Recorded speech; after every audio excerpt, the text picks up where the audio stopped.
Hello बच्चा लोग, कैसे हैं आप सब? बढ़िया। मजा आ रहा है।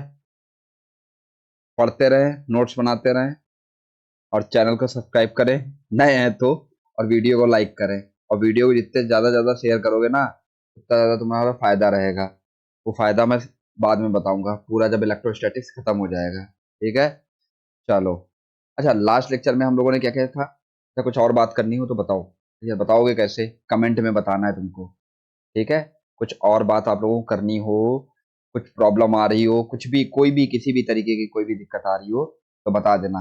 अब ये मत बोलना, ठीक है? बॉयज बोलने लगे, सर गर्लफ्रेंड नहीं मिल रही है। तो बताओ इसका सोल्यूशन क्या है उसके लिए। हाँ, ऐसे कमेंट कोई नहीं करेगा। ठीक है बच्चों। तो पढ़ते रहो, बस। जो आपने एम बनाया है उस पे फोकस रहो और इंजॉय करते रहो। अच्छा खाओ और प्रॉपर नींद लो और बस लेक्चर देखते रहो, मजे करो। चलो स्टार्ट करते हैं। अच्छा, लास्ट लेक्चर में जब मैं बात करूं आप लोगों से, तो लास्ट लेक्चर में हम लोगों ने क्या किया था? आई थिंक चार्ज वगैरह के बारे में डिस्कस कर लिया था। ठीक है। और चार्ज डिस्कस कर लिया था, उसके साथ साथ में हम लोगों ने डिस्कस किया था कि चार्ज जब मोशन में होगा तो क्या बनाएगा, चार्ज रेस्ट रेस्ट में होगा तो क्या बनाएगा, चार्ज एक्सेलरेटेड मोशन करेगा तो क्या वो जनरेट करेगा। क्लियर होगा ना बच्चों? इतनी बातें हम लोगों ने डिस्कस कर ली होगी। अच्छा, मैं बताऊंगा नहीं क्या क्या जनरेट करेगा, क्योंकि आप लेक्चर देखो जाकर के, वहां से आपको पता चल जाएगा क्या क्या जनरेट होगा।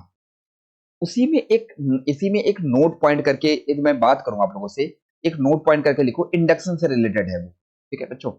इंडक्शन से रिलेटेड है कि भाई वहां पे क्या दे रखा था, इंडक्शन में क्या दे रखा था। ये कोई मेरे पास में चार्ज बॉडी होती थी। ये क्या होता था हमारे पास में? चार्ज बॉडी होती थी। क्लियर हो गया बच्चों?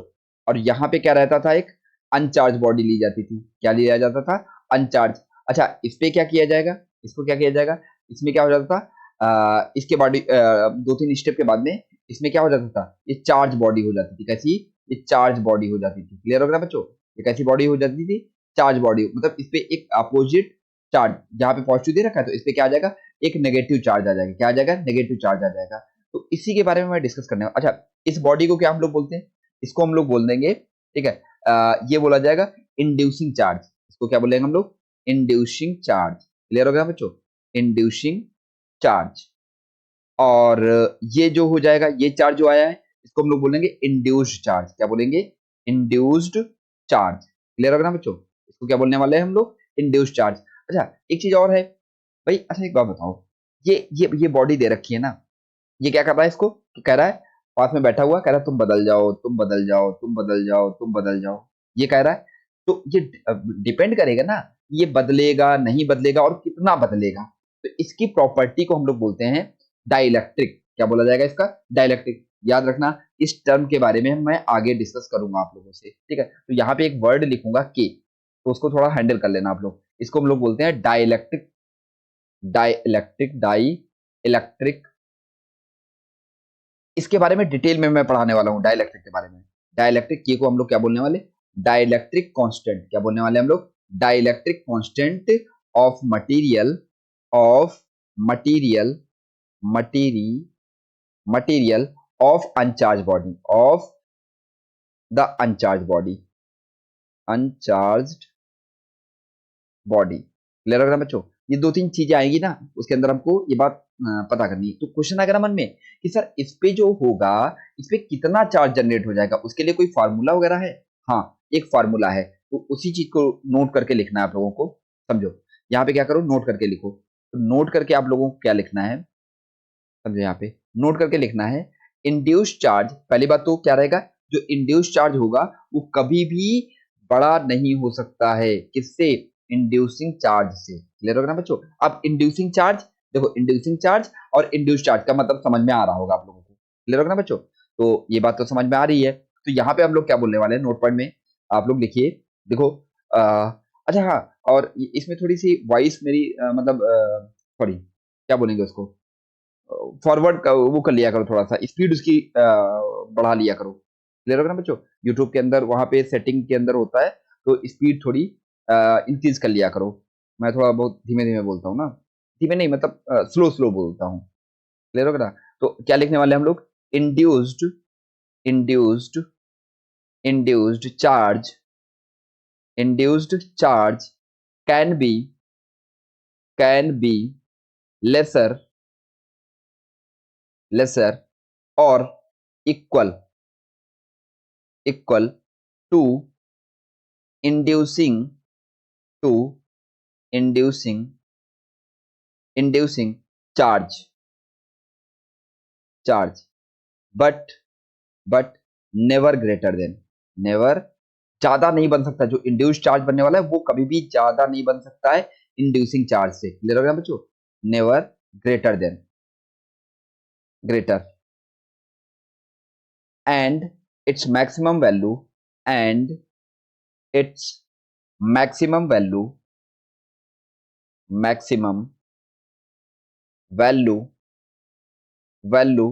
is उसके लिए फॉर्मूला हम लोग लिखते हैं। देखो समझो यहाँ पे क्या लिखने वाले हैं हम लोग, Q dash equal to minus Q bracket में 1 माइनस 1 अपॉन में K।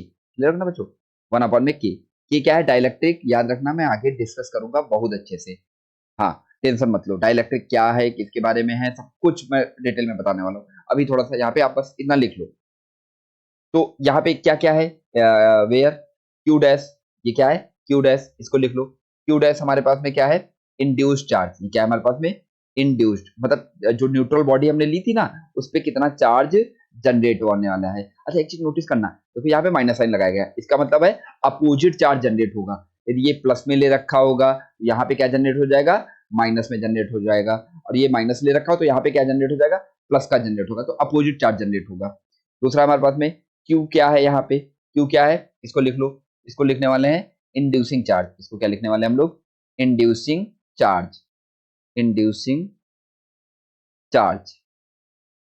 और के क्या है हमारे पास में? क्या क्या बनने वाला है हमारे पास में? Dielectric constant.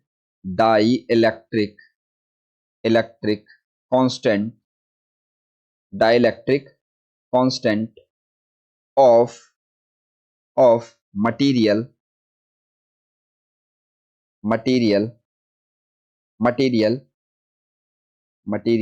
Of the uncharge body. Uncharged body.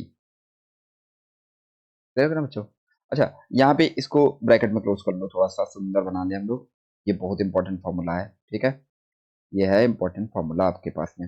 अच्छा एक चीज और कि के की वैल्यू क्या क्वेश्चन में दिया जाएगा, ये डाउट आएगा। के की वैल्यू कुछ देगा? हाँ के की वैल्यू देगा, ठीक है? उसके लिए आप लिख लीजिए थोड़ा सा यहाँ पे के की वैल्यू ऑफ के, वैल्यू ऑफ के। देखो ये वैक्यूम दे रखा है हमारे पास में, के की वैक्यूम दे रखा है, वैक्यूम या एयर, तो इसकी वैल्यू हम लोग लेते हैं 1। वहीं पे यदि वाटर दे रखा है, क्या दे रखा है? वाटर दे रखा है, तो के की वैल्यू लिया जाता है 80। माइका दे रखा है, तो उसकी लेते हैं 6। और मेटल जो दे रखा होगा उसके लिए हम लोग इसकी वैल्यू लेते हैं इन्फानाइट। तो सबसे ज्यादा मतलब इन्फानाइट किसके अंदर है हमारे पास में? इन्फानाइट मेटल के अंदर है। मतलब यहाँ से भी एक नोट पॉइंट बन सकता है। क्या नोट पॉइंट बन सकता है? समझो यहाँ पे मैं मेटल को ले रहा हूँ, कहोगे सर इसमें इंपॉर्टेंट किसकी, याद किसको रखना है? तो आपको याद रख लो, मेटल के बारे में याद रख लो, वाटर और वैक्यूम के बारे में याद रख लो, बस माइका का छोड़ सकते हैं हम लोग। क्लियर होगा ना बच्चों? तो समझो यहाँ पे क्या एक और नोट पॉइंट हो सकता है, समझो ये इसी का अगला नोट पॉइंट हो सकता है। Second note point, note number second note point क्या बोल सकता है? बोलेगा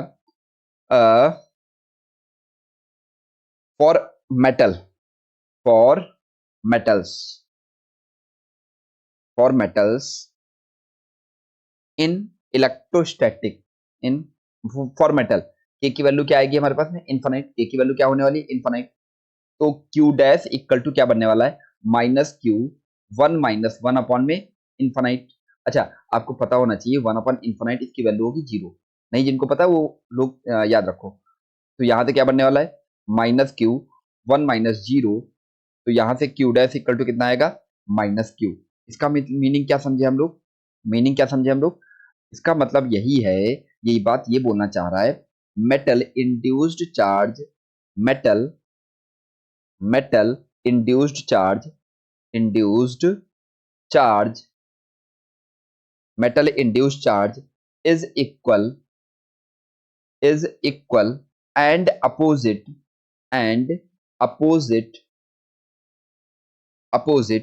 to to inducing charge, to inducing charge। Clear हो गया ना बच्चों? इतना आ जाएगा। अब एक क्वेश्चन हम लोग देखते हैं। अब क्या देखते हैं हम लोग? क्वेश्चन देखते हैं। अच्छा ये बता याद रखना ना, जो ये मेटल के लिए हो गया ना, और कोई भी और चीज होगी ना, हमेशा याद रखना उसकी वैल्यू क्या रहेगी? Does not equal to zero ही रहने वाली है, does not equal to infinite रहेगी। ठीक है, तो एक क्वेश्चन है हमारे पास में, यहाँ पे देखो समझो, एक क्वेश्चन है कुछ ऐसा। ये क्वेश्चन करवाऊंगा, फिर वहां से एक नोट पॉइंट करके लिखवाऊंगा मैं। देखो, two two parallel plate, two parallel plates, two parallel plates conducting two parallel conducting plates,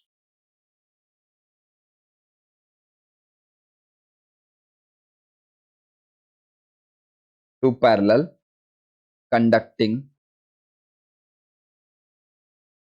conducting plates, एक मिनट, पास में, conducting plates are placed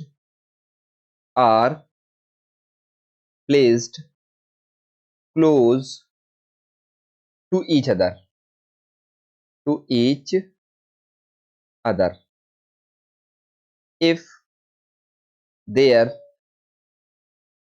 if their charges are q and 2q, respectively,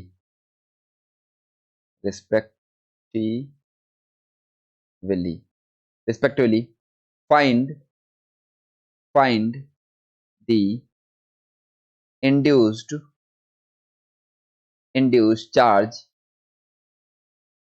charge on each plate, each surface,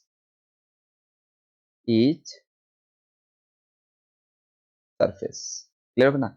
यहाँ पे देखो plate कुछ ऐसी दे रखी है, एक ये प्लेट दे रखी है हमारे पास में, और एक ये प्लेट दे रखी है।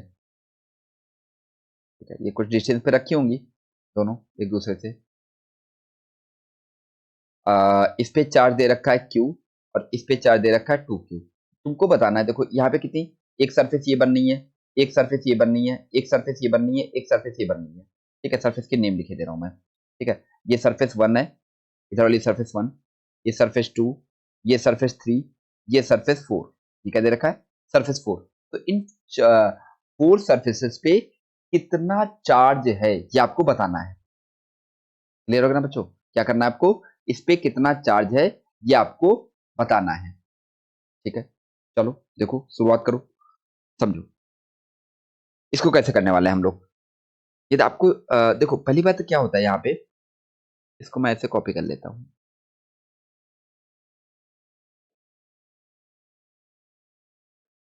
यहाँ पे लिखे ले रहा हूँ। देखो सोल्यूशन, यहाँ पे क्या होने वाला है, ये जो चार्ज होगा ना, यदि ये सिमेट्रिक प्लेट है तो चार्ज आधा आधा डिस्ट्रीब्यूट हो जाएगा। क्या हो जाएगा? आधा आधा डिस्ट्रीब्यूट हो जाएगा दोनों साइड। यहाँ पे क्या बनने वाला है? Q/2। यहाँ पे क्या बनेगा? Q/2। और इधर भी कितना जाएगा? Q/2। क्लियर होगा ना बच्चे? अब देखो ये वाली प्लेट इसके सामने दे रखी है, और ये मेटल प्लेटें हैं, कैसी हैं हमारे पास? कंडक्टिंग प्लेट बोला है, मतलब मेटल प्लेट दे रखी है। तो जितना चार्ज इधर जनरेट हुआ होगा, इसके अपोजिट चार्ज इधर जनरेट हो जाएगा। अभी हमने सीखा Q/2 माइनस Q/2। देखो यहाँ पे ये वाला पॉइंट था कि नहीं था? यदि मेटल प्लेट दे रखी होगी तो क्या हो जाएगा?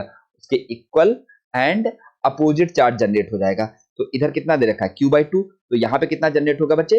माइनस का Q/2। क्लियर होगा ना? अच्छा कौन सा ये चार्ज? ये Q जो होगा ना, दोनों प्लेटों पे आधा आधा चला जाए, मतलब दोनों सर्फेसेस पे। पूरी प्लेट पे कितना है? पूरी कंप्लीट प्लेट पे कितना है बच्चों? पूरी कंप्लीट प्लेट पे कितना है? Q चार्ज मैंने दे रखा है। ठीक है, और इस वाले पे 2Q दे रखा है।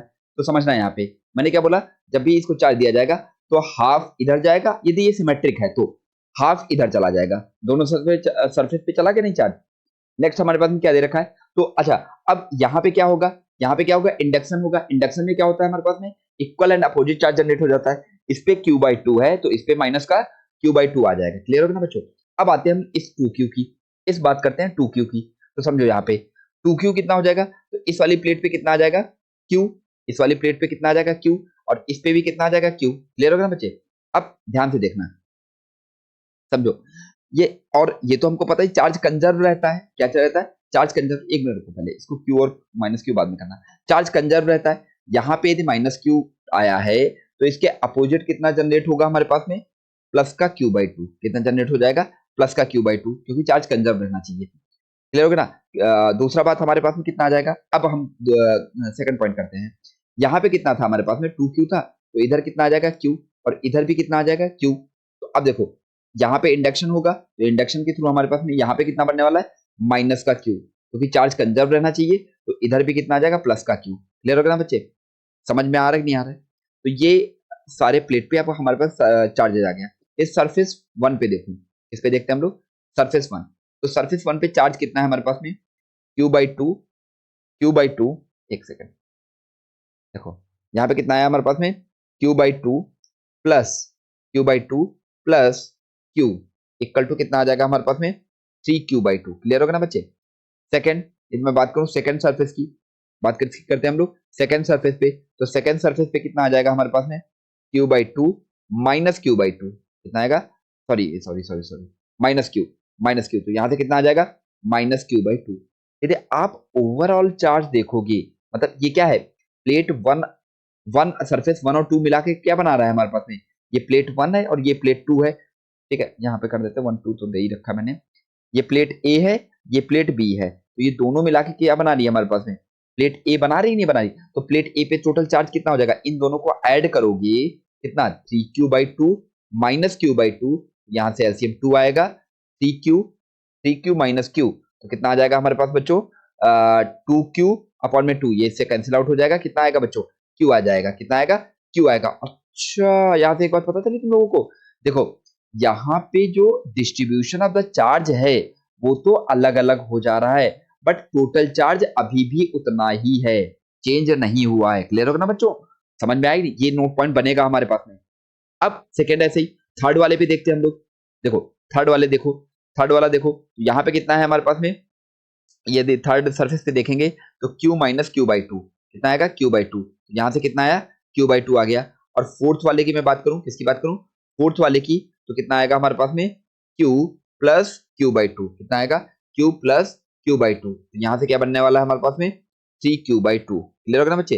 अच्छा, ये कौन सी प्लेट है हमारे पास में, ये सेकेंड वाली प्लेट, मतलब बी प्लेट है। अच्छा, इसका भी ध्यान दोगे ना, देखो Q/2 प्लस 3Q/2, और यहाँ से क्या आएगा हमारे पास में 2, एलसीएम में आया तो Q plus 3Q, Q plus 3Q, यहाँ से कितना आया 4Q/2, ये से डिवाइड हो जाएगा तो कितना आएगा हमारे पास में 2Q। समझ में आया नहीं आया, इसका मतलब क्या हो गया, induction affected the distribution but not the magnitude of the charge. Clear होगा ना बच्चे, मतलब इंडक्शन जो होगा डिस्ट्रीब्यूशन ऑफ चार्ज को तो डिस्टर्ब कर सकता है, बट टोटल मैग्नीट्यूड को डिस्टर्ब नहीं करता है। यही इसका नोट पॉइंट होगा। अब ये क्वेश्चन और मैं ऐसे दूंगा, एक क्वेश्चन और दूंगा, इसको पहले नोट पॉइंट करके लिखो। ठीक है, यहाँ पे लिखो नोट पॉइंट करके, और इसका भी एक शॉर्ट ट्रिक भी बताऊंगा आप लोगों को। ठीक है, कैसे जल्दी जल्दी से कैसे हम लोग कर सकते हैं, समझो। यहाँ पे क्या करना है आपको, समझो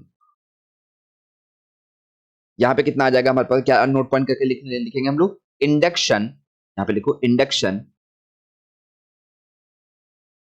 induction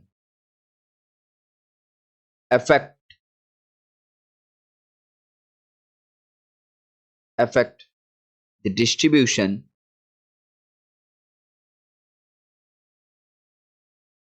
the distribution the distribution but distribution of charge, affect the distribution of charge but not the magnitude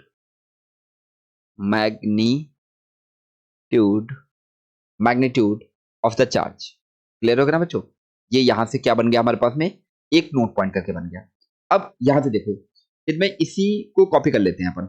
इस सुई को क्या कर लेते हैं हम लोग, कॉपी कर लेते हैं, कॉपी कर लो।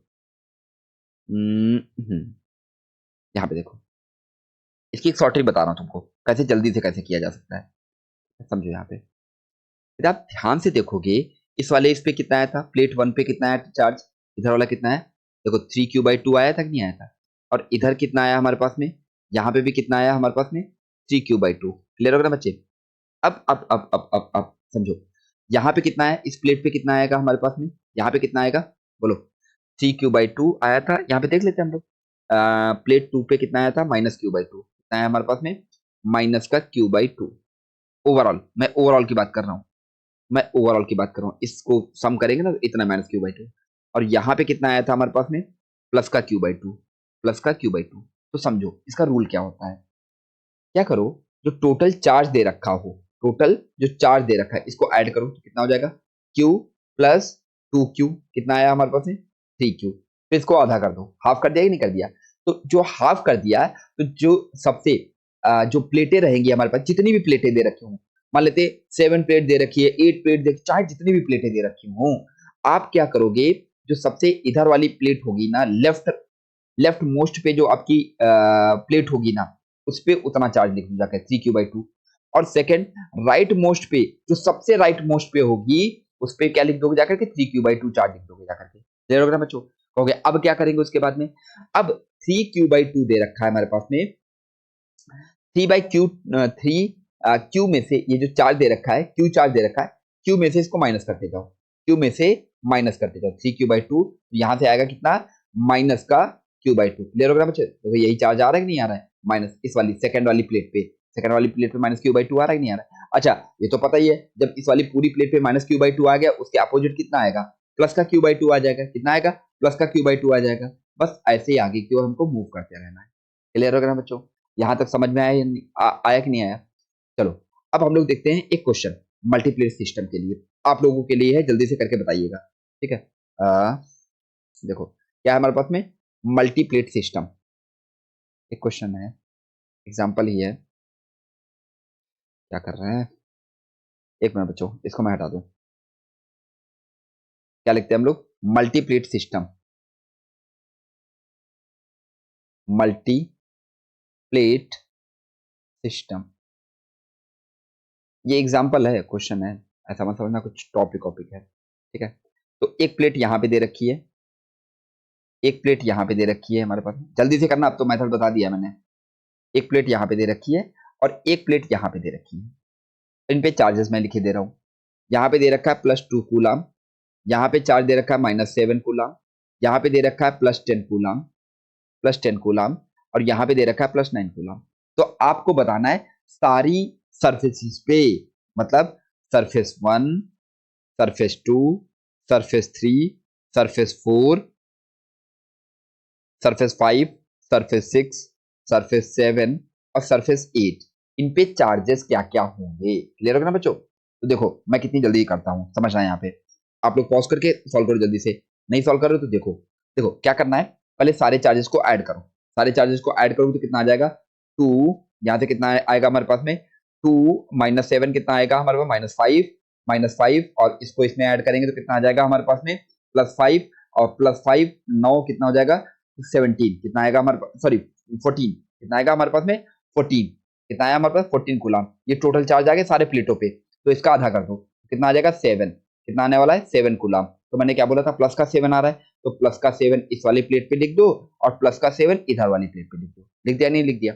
फिर क्या करना होता है, 2 में से 7 को माइनस करो, 2 में से 7 को माइनस करो, 2 - 7, तो कितना आएगा हमारे पास है, -5। इस वाली प्लेट पे कितना आ जाएगा, -5 कूलाम। इसका अपोजिट यहाँ पे आ जाएगा, प्लस का 5 कूलाम। क्लियर हो गया ना बच्चे।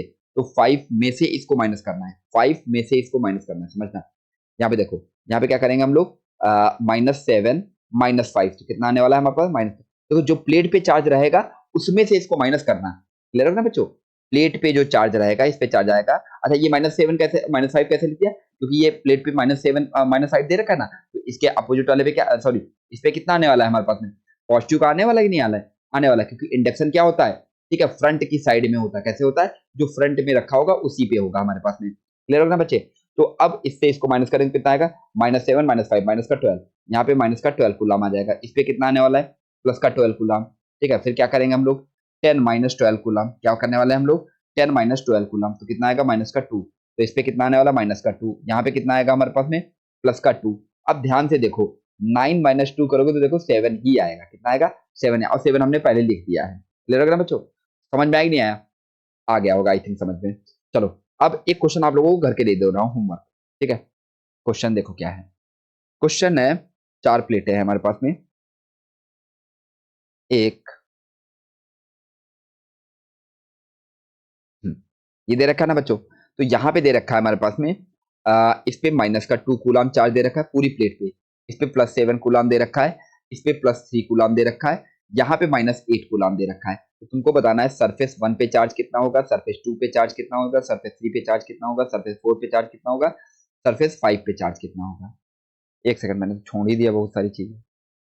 Surface 1, surface 2, surface 3, surface 4, surface 5, surface 6, surface 7 और सरफेस 8, इन पे चार्जेस कितने कितने होंगे ये आपको बताना है, ये आपके लिए होमवर्क हो गया। ठीक है बच्चों, चलो अब नेक्स्ट हम लोग स्टार्ट करते हैं कूलाम्स लॉ। क्या स्टार्ट करते हैं हम लोग, कूलाम्स लॉ। हेडिंग डालो कूलाम्स लॉ, हेडिंग डालो कूलाम्स लॉ, कूलाम्स,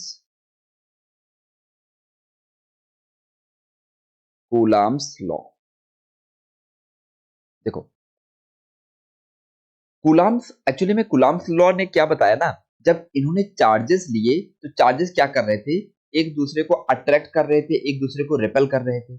इसका मतलब क्या लगा रहे होंगे, जब अट्रैक्ट और रिपेल कर रहे होंगे, इसका मतलब क्या हो गया, इनडायरेक्टली फोर्स एक दूसरे पे अप्लाई कर रहे होंगे।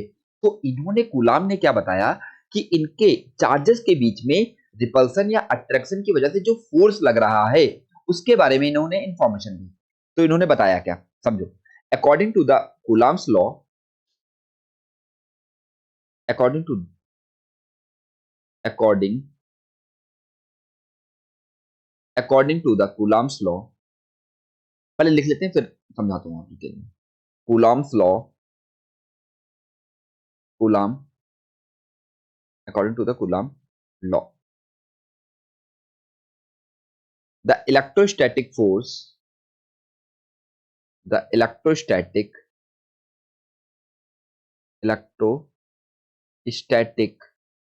force of of interaction of interaction between two between two charges between two charges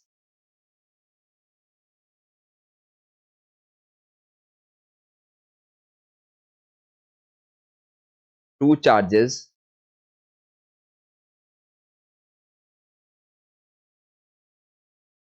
to charge particles to charge particle is, तो पहला पॉइंट इन्होंने क्या बोला, बोला directly proportional, directly directly proportional,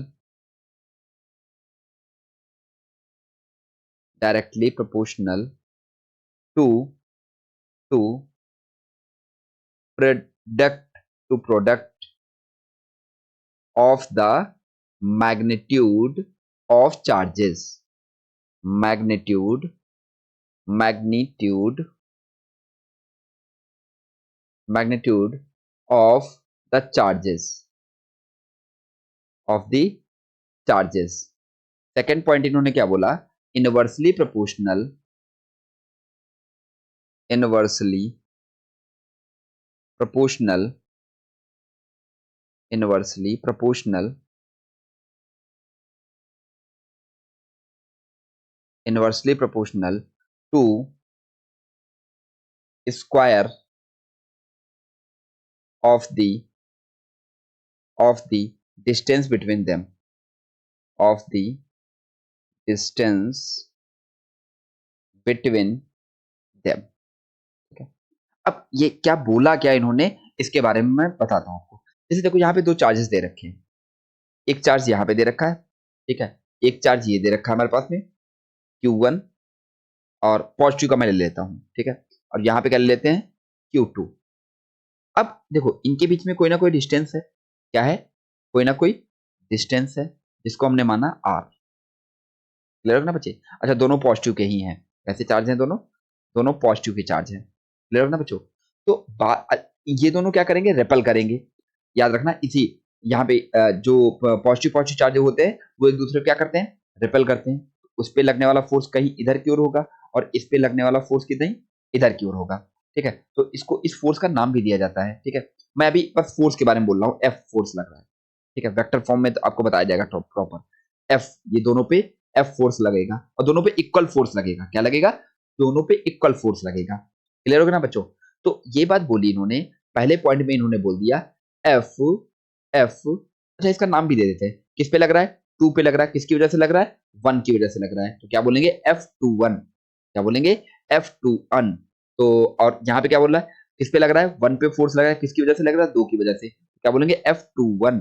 मतलब इसको मैं बोल सकता हूँ force on one one due to due to two. Clear होगा ना बच्चों? ऐसे इसको भी बोलेंगे force on two due to one. Clear होगा ना? अब यहां से बोला गया कि मैग्नीट्यूड होगा। मैं इसकी मैग्नीट्यूड की बात करता हूं। ठीक है? 1 2 और इसको F21 इन दोनों के मैग्नीट्यूड इक्वल ही रहेंगे। तो डायरेक्टली प्रोपोर्शनल बोल दिया गया मैग्नीट्यूड ऑफ। मैग्नीट्यूड बोला है देखो यहाँ पे, केवल यहाँ पे इसका मैग्नीट्यूड का मतलब है ये यहाँ पे साइन कोई भी दे रखा होगा तो साइन नहीं लिखना है आपको बच्चों। फिर से मैं बोल रहा हूँ, यहाँ पे देखो मैं मॉड में लिख रहा हूँ, इसका मतलब समझ जाना, यहाँ पे साइन नहीं लिखा जाएगा। क्लियर होगा ना बच्चों? सेकंड बात इन्होंने बोली कि जो फोर्स होगा F12 और इक्वल टू F21 वो क्या रहेगा? इनवर्सली प्रोपोर्शनल होगा इनके बीच के स्क्वायर डिस्टेंस के स्क्वायर के। और इन दोनों को इक्वेशन को यदि मैं कंबाइन करूंगा, इन दोनों को कंबाइन करूंगा from equation 1 and 2, from equation 1 and 2, तो एक हमारे पास फॉर्मूला बनने वाला है जिसको मैं क्या बोलने वाला हूं? F12 equal to F21 directly proportional magnitude of Q1 magnitude of Q2 upon में आर स्क्वायर। क्लियर होगा बच्चों? दोनों कंबाइन का प्रोपोर्शनलिटी का साइन हटेगा। तो यहाँ पे ऐसे ना लिख करके मैं यहाँ पे बार बार एफ ही लिखे ले रहा हूँ। ठीक है बच्चों? एफ यहाँ पे देखना F12 इक्वल टू F21, इसको मैं बार बार ऐसे ना लिख करके मैं इसको एफ ही लिखे ले रहा हूँ। तो एफ इक्वल टू प्रोपोर्शनलिटी का साइन हटेगा तो यहाँ पे आएगा एक कांस्टेंट। क्या आएगा हमारे पास में? एक कांस्टेंट। ये आएगा के। अच्छा ये के अभी वो डायलेक्ट्रिक नहीं है, ये मत समझना डायलेक्ट्रिक है, ये कांस्टेंट के है। यहाँ पे भी क्या लिखने वाला हूँ? Q1 magnitude of Q1 magnitude of Q2 upon में आर स्क्वायर। क्लियर हो गया बच्चों? अच्छा इस के की वैल्यू फिक्स होती है। क्या होती है? के की वैल्यू फिक्स होती है। के इक्वल टू होता है हमारे पास में 1 अपॉन में 4 पाई एप्सिलॉन नॉट। क्या होता है बच्चे? 1 अपॉन में 4 पाई एप्सिलॉन नॉट। तो यहाँ पे वैल्यू पुट करेंगे तो एफ इक्वल टू कितना बनने वाला है? 1 अपॉन में 4 pi epsilon naught into magnitude of Q1 magnitude of Q2 upon में आर स्क्वायर। ये बन गया कूलॉम लॉ का फॉर्मूला। क्या बना बच्चों? ये बन गया कूलॉम लॉ का फॉर्मूला। और आपके जीवन में पहली बार ये आ गया कूलॉम का लॉ। चलो अब आगे देखते हैं हम लोग। कहोगे सर ये एप्सिलॉन नॉट क्या लिख दिया? 4 पाई तो समझ में आता है। ये क्या है हमारे पास? ये नया सिंबल क्या है? ठीक है, अजीबोगरीब टाइप का दिख रहा है। इसको हम लोग बोलते हैं एप्सिलॉन नॉट। क्या बोलेंगे? Epsilon not. देखो इसको क्या बोलने वाले हैं हम लोग? Epsilon not. किससे? ये इस तरीके से बनेगा, ई टाइप का रहता है एप्सिलॉन नॉट। इसी को हम लोग बोलते हैं क्या? परमिटिविटी। क्या बोलेंगे हम लोग? परमिटिविटी। लग रहा है बच्चों? इसको क्या बोलने वाले हैं हम लोग? परमिटिविटी। परमिटी। अच्छा ये क्या बताता है? मीडियम के बारे में बताता है कि चार्जेस के बीच में क्या मीडियम दे रखा? परमिटिविटी। परमिटिविटी इन दी फ्री स्पेस। इन दी फ्री स्पेस। ठीक है बच्चों? अब यहाँ से यदि मैं बात करूं आपका कि क्या दे रखा होगा, ठीक है? तो देखो यहाँ पे प्रॉपर्टीज यदि आपसे बात किया जाए, किसकी बात किया जाए? प्रॉपर्टी, एक प्रॉपर्टी बात किया जाए कि समझो क्या दे रखा हो, जैसे ये चार्ज दे रखा हो, एक चार्ज यहाँ पे दे रखा है, एक चार्ज ये दे रखा है।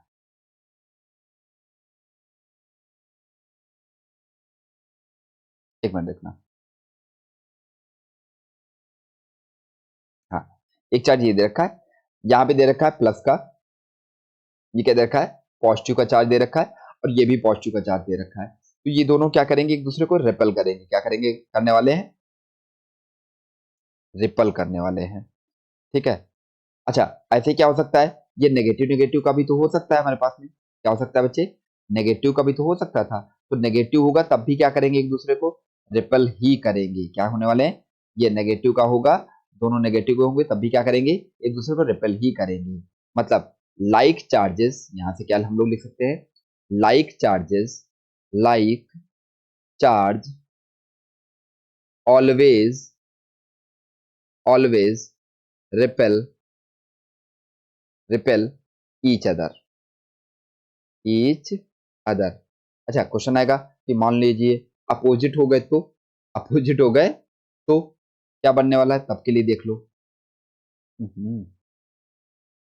ठीक है, देखो अपोजिट हो गए तो समझो, एक चार्ज प्लस का है, एक चार्ज माइनस का है, ये नेगेटिव हो गया, तब ये रिपल नहीं करेंगे, तब ये रिपल नहीं करने वाले हैं। तब ये क्या करेंगे, एक दूसरे को अट्रैक्ट करेंगे। कैसे क्या करेंगे, एक दूसरे को अट्रैक्ट करेंगे, कुछ इस तरीके से फोर्स रखने वाला है। इसको मैं क्या बोलने वाला हूँ, ठीक है, अपोजिट चार्जेस, मतलब unlike charges, unlike charges, charges attract each other. ये कूलाम की प्रॉपर्टी है, अट्रैक्ट ईच अदर। यहाँ पे लिख सकते हो चाहे। ठीक है, property of the coulomb law, properties of Coulomb, coulombs law. ठीक है बच्चे। अब देखो, एक इसकी लिमिटेशन भी है, कूलाम लॉ की एक लिमिटेशन भी है। तो लिमिटेशन देखो क्या है हमारे पास में, समझो यहाँ पे limitation,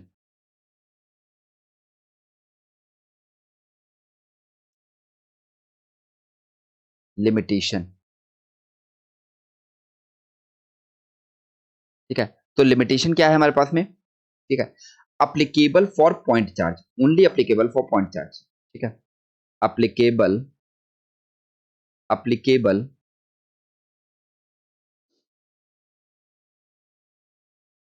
applicable for point charge, applicable for point charge। Clear होगा ना बच्चों। अच्छा, पॉइंट चार्ज का मतलब क्या है समझो, यहाँ पे पॉइंट चार्ज का मीनिंग क्या है। जैसे मान लेते हैं कोई स्फीयर दे रखा है और इसका डिस्टेंस है r, रेडियस सॉरी, ये रेडियस है r, और इस पे कोई चार्ज दे रखा है, ये चार्ज दे रखा है ना, कैसे इसको पॉइंट चार्ज कंसीडर किया जाएगा, मैं ये बताना चाह रहा हूँ आप लोगों को। और हमसे पूछा है, यहाँ पे बताओ कोई एक दूसरा चार्ज रखा है इतनी डिस्टेंस पे, इसका कलर चेंज कर देता हूँ, यहाँ पे कोई चार्ज रख रखा है डी डिस्टेंस पे। ठीक है, तो यहाँ पे बताओ फोर्स कितना आएगा, ये डी डिस्टेंस पे फोर्स कितना हो जाएगा। ये पॉइंट चार्ज तब बनेगा, ये पॉइंट चार्ज, ये पॉइंट चार्ज तब बनेगा, यहाँ पे लिख लेना चाहे पॉइंट चार्ज, पॉइंट चार्ज, ये पॉइंट चार्ज तब बन जाएगा जब डी की value much much greater than R हो। क्या हो, much much greater than R हो। इसका मीनिंग क्या हो गया हमारे पास में, ठीक है, इसका मीनिंग क्या हो गया, डायमेंशन ऑफ द बॉडी, अगले पेज पे ही कर लेते हैं। क्या कर लेंगे हम लोग, dimension of the body, dimension, dimension of body, body where charge is kept, charge is kept is much, is much smaller than, smaller, sorry, smaller than, much smaller than the distance, the distance where its influence, where its influence where its influence is calculated, calculated, clear है ना बच्चों? वो distance बहुत ज्यादा बड़ी होनी चाहिए, ठीक है, तभी हम उसको क्या कंसीडर कर लेंगे, मतलब पॉइंट चार्ज कंसीडर कर लेंगे, ठीक है बच्चों। अब अगला हम लोग देख लेते हैं कि कूलॉम्स लॉ, यदि उसको कोई उसके बीच में मीडियम इंसर्ट कर दिया जाए, क्या इंसर्ट कर दिया जाए, मीडियम इंसर्ट कर दिया जाए, तब फॉर्मूला क्या बनेगा हमारे पास में, समझो। जैसे ये दो चार्जेस दे रखे हैं हमारे पास में, ये दो चार्जेस दे रखे हैं, यहाँ पे Q1 चार्ज दे रखा है और यहाँ पे कोई Q2 दे रखा है। अभी इसके बीच में जो है वो एयर या वैक्यूम दे रखा है, क्या दे रखा है, वैक्यूम दे रखा है। तो इसके लिए फार्मूला जो बनेगा, इसके लिए जो फार्मूला बनने वाला है, वो फार्मूला क्या बनने वाला है हमारे पास में, एक फार्मूला जो बनेगा वो बनेगा, फार्मूला बनेगा हमारे पास में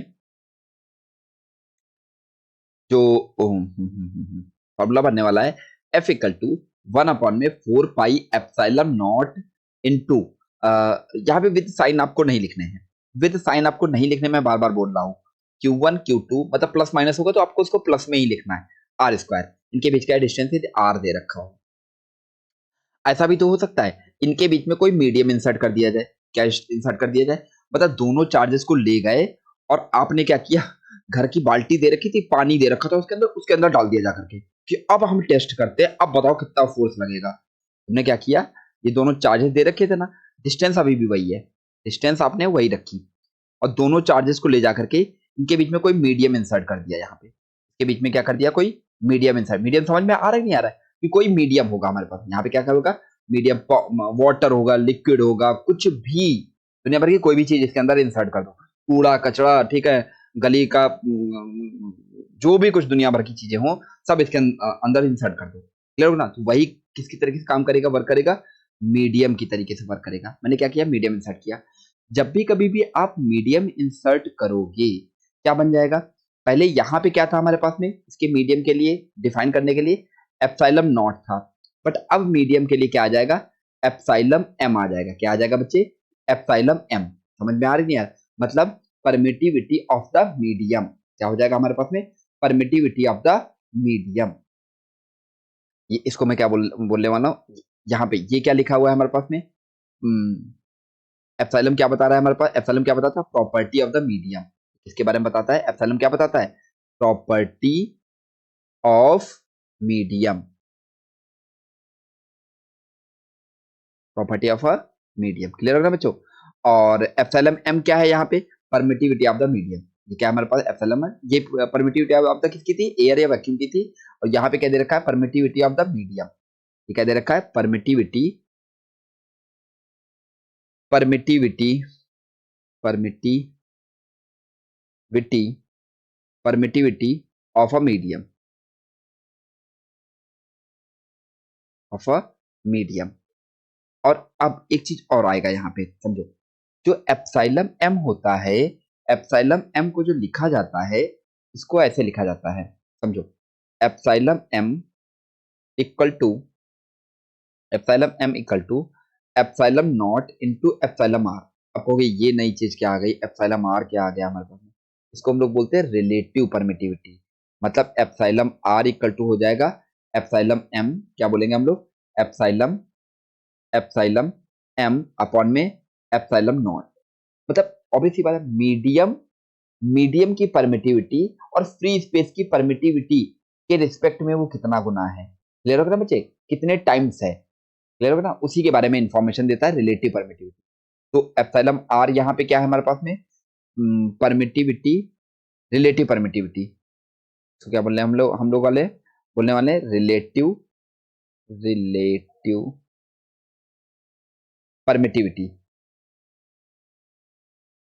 relative permittivity, relative permittivity, clear होगा ना बच्चों। अब क्या करेंगे हम लोग, तो रिलेटिव परमिटिविटी क्या होता है हमारे पास में, permittivity of the medium upon में permittivity of in air, clear होगा ना बच्चों, इसको हम लोग बोल सकते हैं। तो यहां से यदि अब फार्मूला लिखोगे, एफ इक्वल टू, यदि मैं फार्मूला लिखूं तो 1/4 पाई एप्सिलॉन एम यहाँ पे लिखेंगे into Q1 Q2 by are square. क्या लिखेंगे हम लोग, Q1 Q2 by are square. तो यहाँ से देखो फोर्स की भी वैल्यू चेंज होगी हमारे पास, याद रखना, क्यों, क्योंकि यहाँ पे क्या आ गया, एप्सिलॉन एम आ गया ना, तो इसकी फोर्स की वैल्यू भी चेंज होगी। तो यार इसका कुछ नाम दे दे, एफ डैश मान लेते हैं यहाँ पे, क्लियर हो गया ना बच्चों। तो ये F dash, sorry, F dash equal to कितना आ जाएगा 4 पाई एप्सिलॉन एम को क्या लिख सकते हैं हम लोग, epsilon naught into epsilon R, क्या लिख सकते हैं हम लोग बच्चों, epsilon naught into epsilon R into Q one Q two upon में आर स्क्वायर, क्लियर हो गया ना बच्चों। ये बन गया हमारे पास में फॉर्मूला। अब एक बात, ये बात बोली जा सकती है कि ये बताओ, यहाँ से एक बात तुमने नोटिस की, क्या नोटिस किया तुमने कि, दिखाता हूँ अभी आपको, अच्छा इसको मीडियम ही कर देते हैं ना, जो डैश ना करके इसको मीडियम ही कर देते हैं, मीडियम, डैश हटा दो, इसका डैश हटाओ, मीडियम ही कर देते हैं, क्या कर देते हैं हम लोग, मीडियम। तो अब आपने देखा, क्या देखा आपने, epsilon, sorry, force in medium equal to, हम लोगों ने क्या लिखा है, 1/4 pi epsilon naught into Q1 Q2 upon में आर स्क्वायर इंटू 1 में एप्साइलम आर, आया कि नहीं आया। इसको हम लोग क्या बोल सकते हैं, इसको क्या बोला जा सकता है, ये तो बोला जा सकता है फोर्स इन एयर, तो इसको क्या बोल सकते हैं हम लोग, फोर्स इन एयर अपॉन में एप्सिलॉन आर।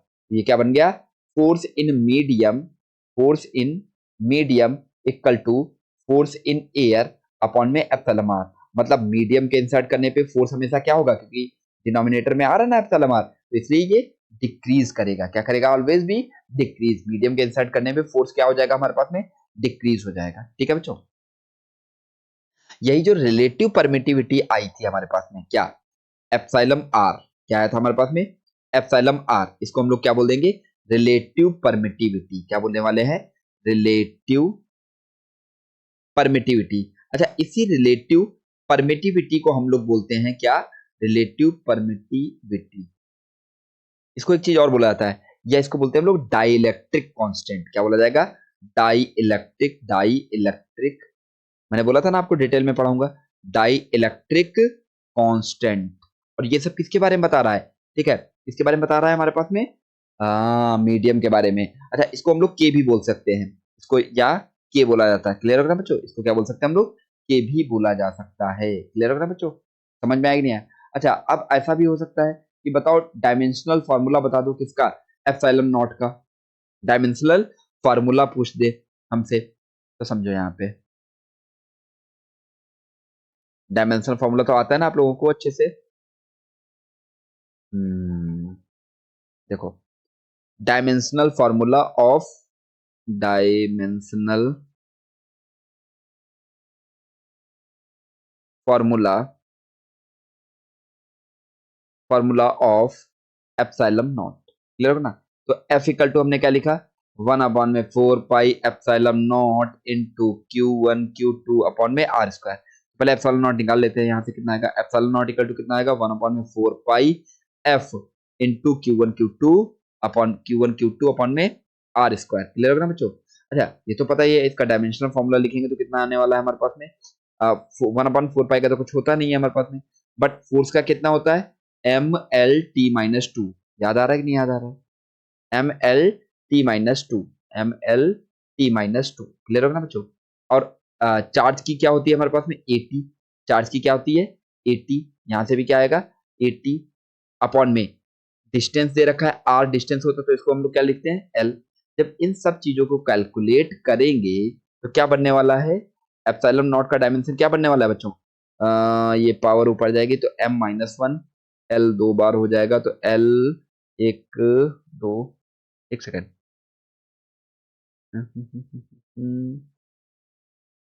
स्क्वायर था ना, यहाँ पे स्क्वायर करो, ठीक है, तो ये पावर और आ जाएगी, यहाँ पे 2 आ जाएगी, तो 2 और 1 3 आ जाएगा, तो L-3 और A 2, A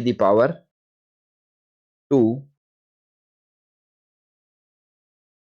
A 2 और T 2 और ऊपर जाएगा तो 4, ये इतना आएगा इसका डायमेंशन। ये नीट में पूछा जा चुका है एक बार, नीट और जेई में दोनों में पूछा जा चुका है डायमेंशनल फॉर्मूला, क्लियर होगा ना बच्चों। अच्छा, इसकी वैल्यू भी होती है हमारे पास में, समझो, एप्सिलॉन नॉट की वैल्यू भी होती है। तो एप्सिलॉन नॉट की जो वैल्यू होती है, वो वैल्यू होती है हमारे पास में 8.85 इंटू 10⁻12 कूलाम स्क्वायर पर न्यूटन मीटर स्क्वायर, क्लियर होगा बच्चों। और याद रखना एफ इक्वल टू जो मैंने लिखा है, एफ इक्वल टू 1 अपॉन में 4 pi epsilon naught into Q1 Q2 upon में आर स्क्वायर। अच्छा, इसको मैंने और क्या बोला था, इसको मैंने और क्या बोला था, क्या बोलते हैं हम लोग इसको, के भी बोला जाता है, क्या बोला था, के। बट वो वाला डाइलेक्ट्रिक वाला के नहीं है ये, ठीक है। इस कांस्टेंट को, पूरे कंप्लीट कांस्टेंट को के बोला गया है, तो कंफ्यूज मत हो जाना बच्चों। आर स्क्वायर, तो यहाँ पे के इक्वल टू कितना होता है, 1 अपॉन में 4 पाई एप्सिलॉन नॉट। इसकी भी वैल्यू फिक्स होती है, वो वैल्यू होती है 9 इंटू 10 की पावर 9, कितना होता है, न्यूटन मीटर स्क्वायर। क्लियर हो गया बच्चे, क्या होता है, 9 इंटू 10 की पावर 9 न्यूटन मीटर स्क्वायर पर कूलाम स्क्वायर। क्लियर होगा ना बच्चों, समझ में आई नहीं है, दोनों वैल्यूज आप लोगों को समझ में आ गई। अब नेक्स्ट हम लोग देख लेते हैं, देखो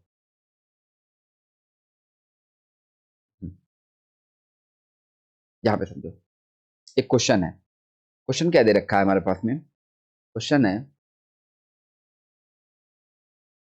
ये चार्ज दे रखे थे हमारे पास में, समझो, एक प्लस यहाँ पे Q1 दे रखा है, यहाँ पे हमारे पास में प्लस Q2 दे रखा है। ये तो अब हम सीख ही गए हैं, जब लाइक चार्ज होंगे तो क्या होगा, इनके बीच में रिपल्सन होगा। क्या होगा हमारे पास में, रिपल्सन होगा। कुछ फोर्स ऐसे लगेगा, नहीं लगेगा, क्या लगेगा, ये फोर्स लगने वाला है एफ। ये क्या लगने वाला है बच्चों, ये फोर्स लगने वाला है। और इसको हमने रखा है आर डिस्टेंस पे। कितने डिस्टेंस पे रखा है, आर डिस्टेंस पे रखा है। अच्छा, इसके बीच में अभी क्या है, एयर है। कैसा है हमारे पास में, एयर है इनके बीच में। तो एयर के लिए हम लोग क्या यूज करेंगे, एप्सिलॉन नॉट। क्लियर होगा ना बच्चों। अब क्या किया गया, सिचुएशन कैसी बनाई गई, इसको ले जाकर के मीडियम के बीच में इंसर्ट कर दिया गया, और फोर्स अभी भी उतना ही लग रहा है। फोर्स क्या लग रहा है, यहाँ पे समझो, यहाँ पे क्या किया गया, मीडियम इंसर्ट कर दिया गया। क्या इंसर्ट किया गया, कोई, ये है मीडियम।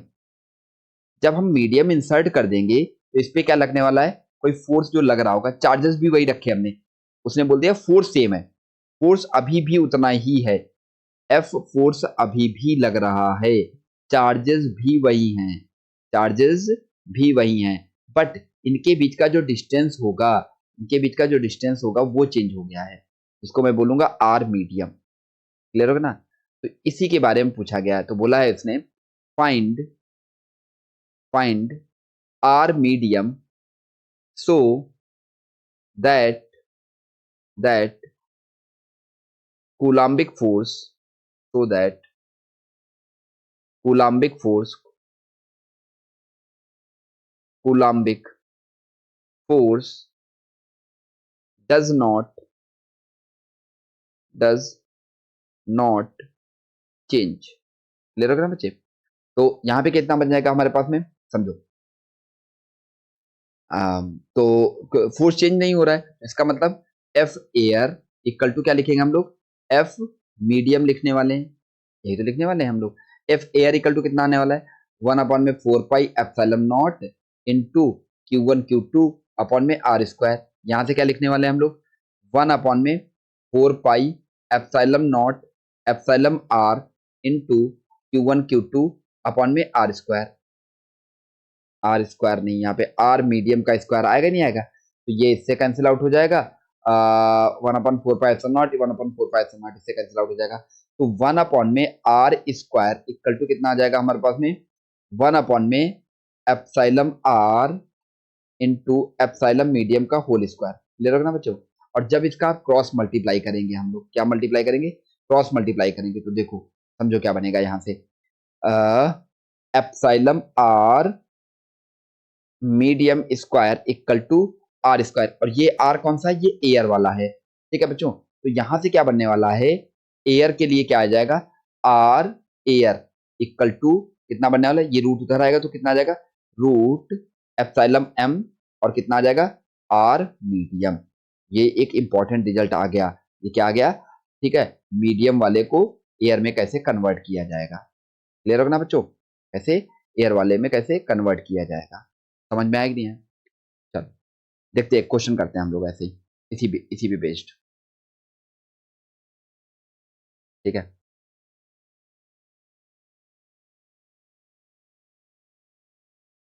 हमसे पूछा है, देखो यहाँ पे समझो, यहाँ पे दो मीडियम इंसर्ट किए गए, ठीक है। इधर के वन दे रखा है, के one, medium one, medium one, और इधर K2 दे रखा है, K2 ये आपका मीडियम 2 है। अच्छा मैं आपको समझा दे रहा हूँ, यहाँ पे समझो के जो मैं बोल रहा हूँ ना, एप्सिलॉन एम को हम लोग क्या बोलने वाले हैं, यहाँ पे क्या आएगा, एप्सिलॉन आर आएगा ना, सॉरी गलती से मैंने लिख दिया, एक मिनट रुको, देखो ये गलती मैंने कर दी। यहाँ पे क्या आएगा हमारे पास में, एप्सिलॉन आर, क्या आएगा एप्सिलॉन आर। और यदि आपको याद होगा, एप्सिलॉन आर को ही मैंने क्या बताया था, तो समझो यहाँ पे मैं लिख रहा हूँ, एप्सिलॉन आर को ही मैं क्या बोल सकता हूँ, के भी बोल सकता हूँ। तो आर एयर इक्वल टू मैं क्या लिखने वाला हूँ, रूट में के इंटू आर मीडियम। क्लियर ना बच्चों, ये बात याद रखना। तो यहाँ पे मैं क्या लिखने वाला हूँ, यहाँ पे दो चार्जेस दे रखे हैं, क्या दे रखे हैं, दो चार्जेस दे रखे हैं। एक चार्ज इधर दे रखा है, ठीक है, ये दे रखा है Q1 पॉजिटिव का, इससे कितना डिस्टेंस पे, R1 डिस्टेंस पे, कितना डिस्टेंस पे, R1 डिस्टेंस पे। ऐसे ये इधर की ओर R2 डिस्टेंस पे, यहाँ पे कोई चार्ज पुट है प्लस Q2। तो हमसे बात बोली गई है कि ये बताओ नेट फोर्स कितना लगेगा, find net force, find net force, find force between Q1 and Q2, Q1 and Q2, Q1 and Q2। जहाँ पे यहाँ पे ये भी लिख लो, K1 क्या है, K1 and K2, K2 are dielectric, dielectric, dielectric constant, dielectric constant of medium 1 and 2, medium 1 and 2। Clear होगा बच्चों। तो हम लोग करते हैं, देखो सॉल्व करते हैं इसको। देखो समझो यहाँ पे, यदि आप ध्यान से देखोगे, इसको यदि मुझे एयर वाला बनाना है, क्योंकि फॉर्मूला तो हमने एयर वाला देख रखा है, एयर वाला यदि मुझे इसको बनाना है, ठीक है, तो हमें क्या करना पड़ेगा, क्या करना पड़ेगा इसको, एयर वाले बनाने के लिए क्या करना पड़ेगा, एयर में बनाने के लिए हमें क्या करना पड़ेगा, इसको चेंज करना पड़ेगा। क्यों, क्योंकि भाई इधर मीडियम कुछ कहोगे, क्यों चेंज करना है, क्वेश्चन आएगा क्यों चेंज करना है, क्योंकि इधर मीडियम कुछ अलग है, इधर मीडियम कुछ अलग है, और इनके बीच का लिया जाएगा डिस्टेंस, क्या लिया जाएगा बच्चे, ये लिया जाएगा डिस्टेंस।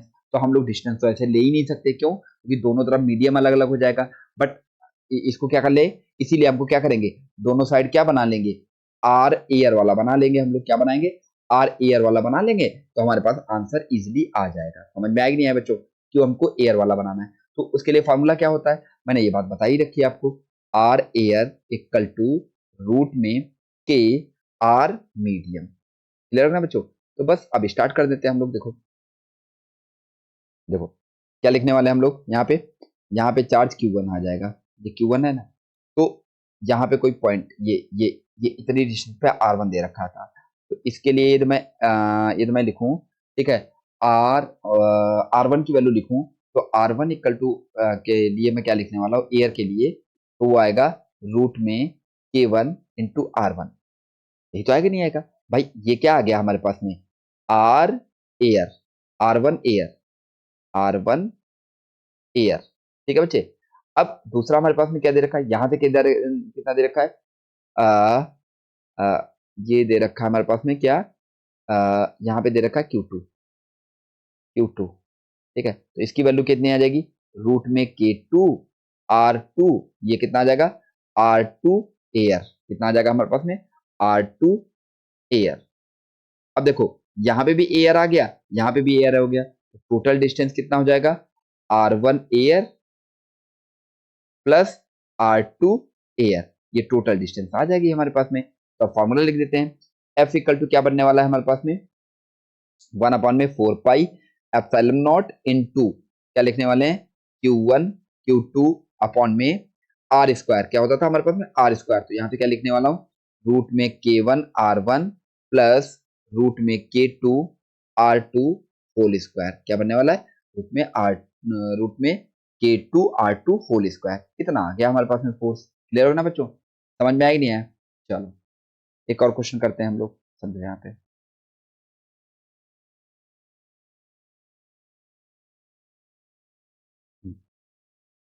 क्या दे रखा है question, two charges two charges two charges q1 and q2 q1 and q2 separated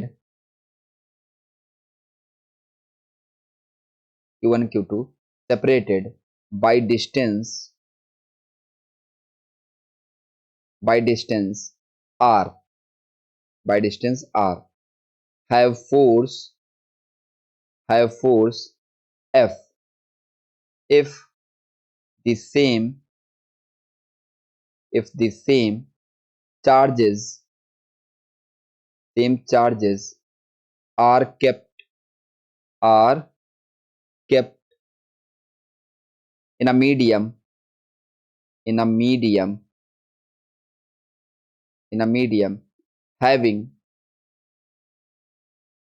having dielectric constant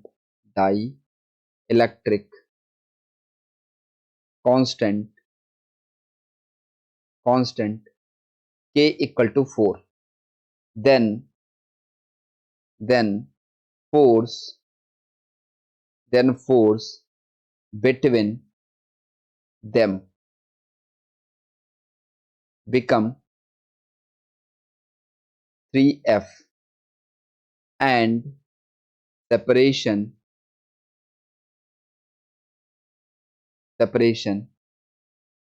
in medium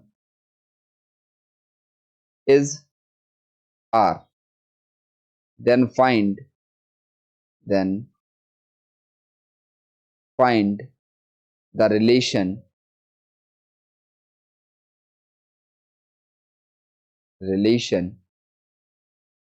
between small r and capital R.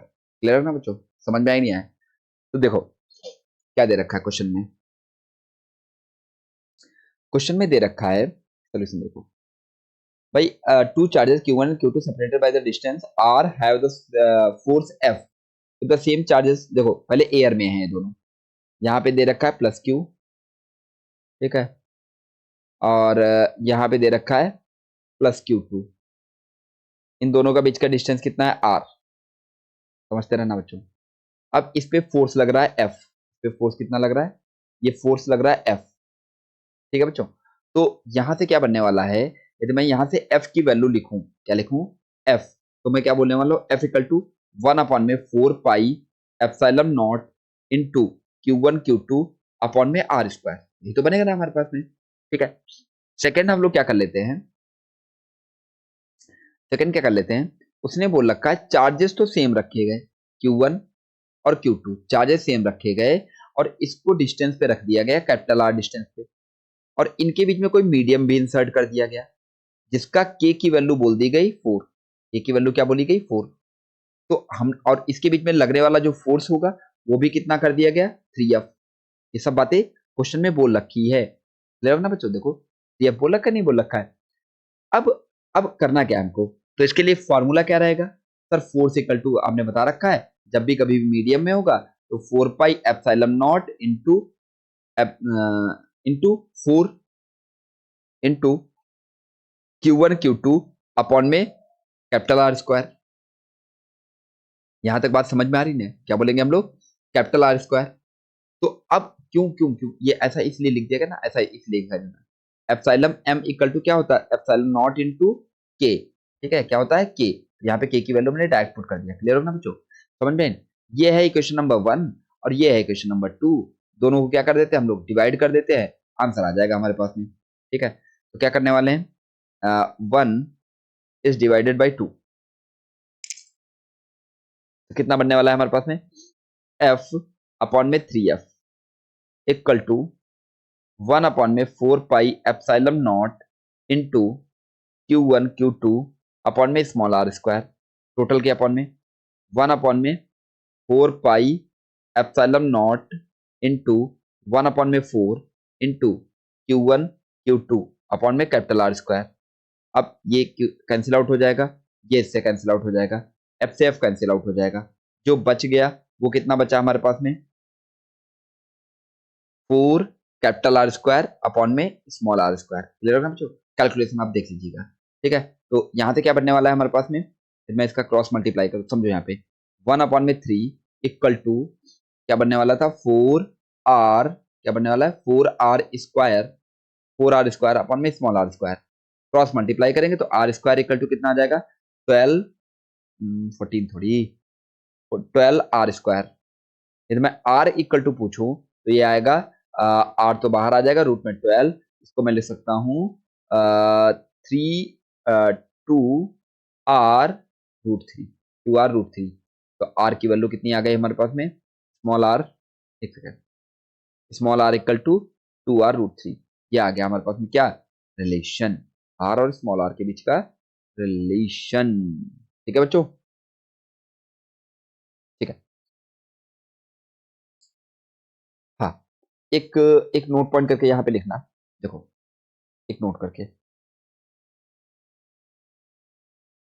समझो, नोट करके क्या आप लोगों को लिखना है कि जो कूलाम्बिक फोर्स होता है इज सेंट्रल फोर्स। क्या है, सेंट्रल फोर्स। इसका मीनिंग क्या है अभी मैं बता रहा हूं आप लोगों को, पहले ये बात लिखो। क्या लिखना है आप लोगों को कि कूलाम्बिक फोर्स, देखो यहाँ पे कूलाम्बिक फोर्स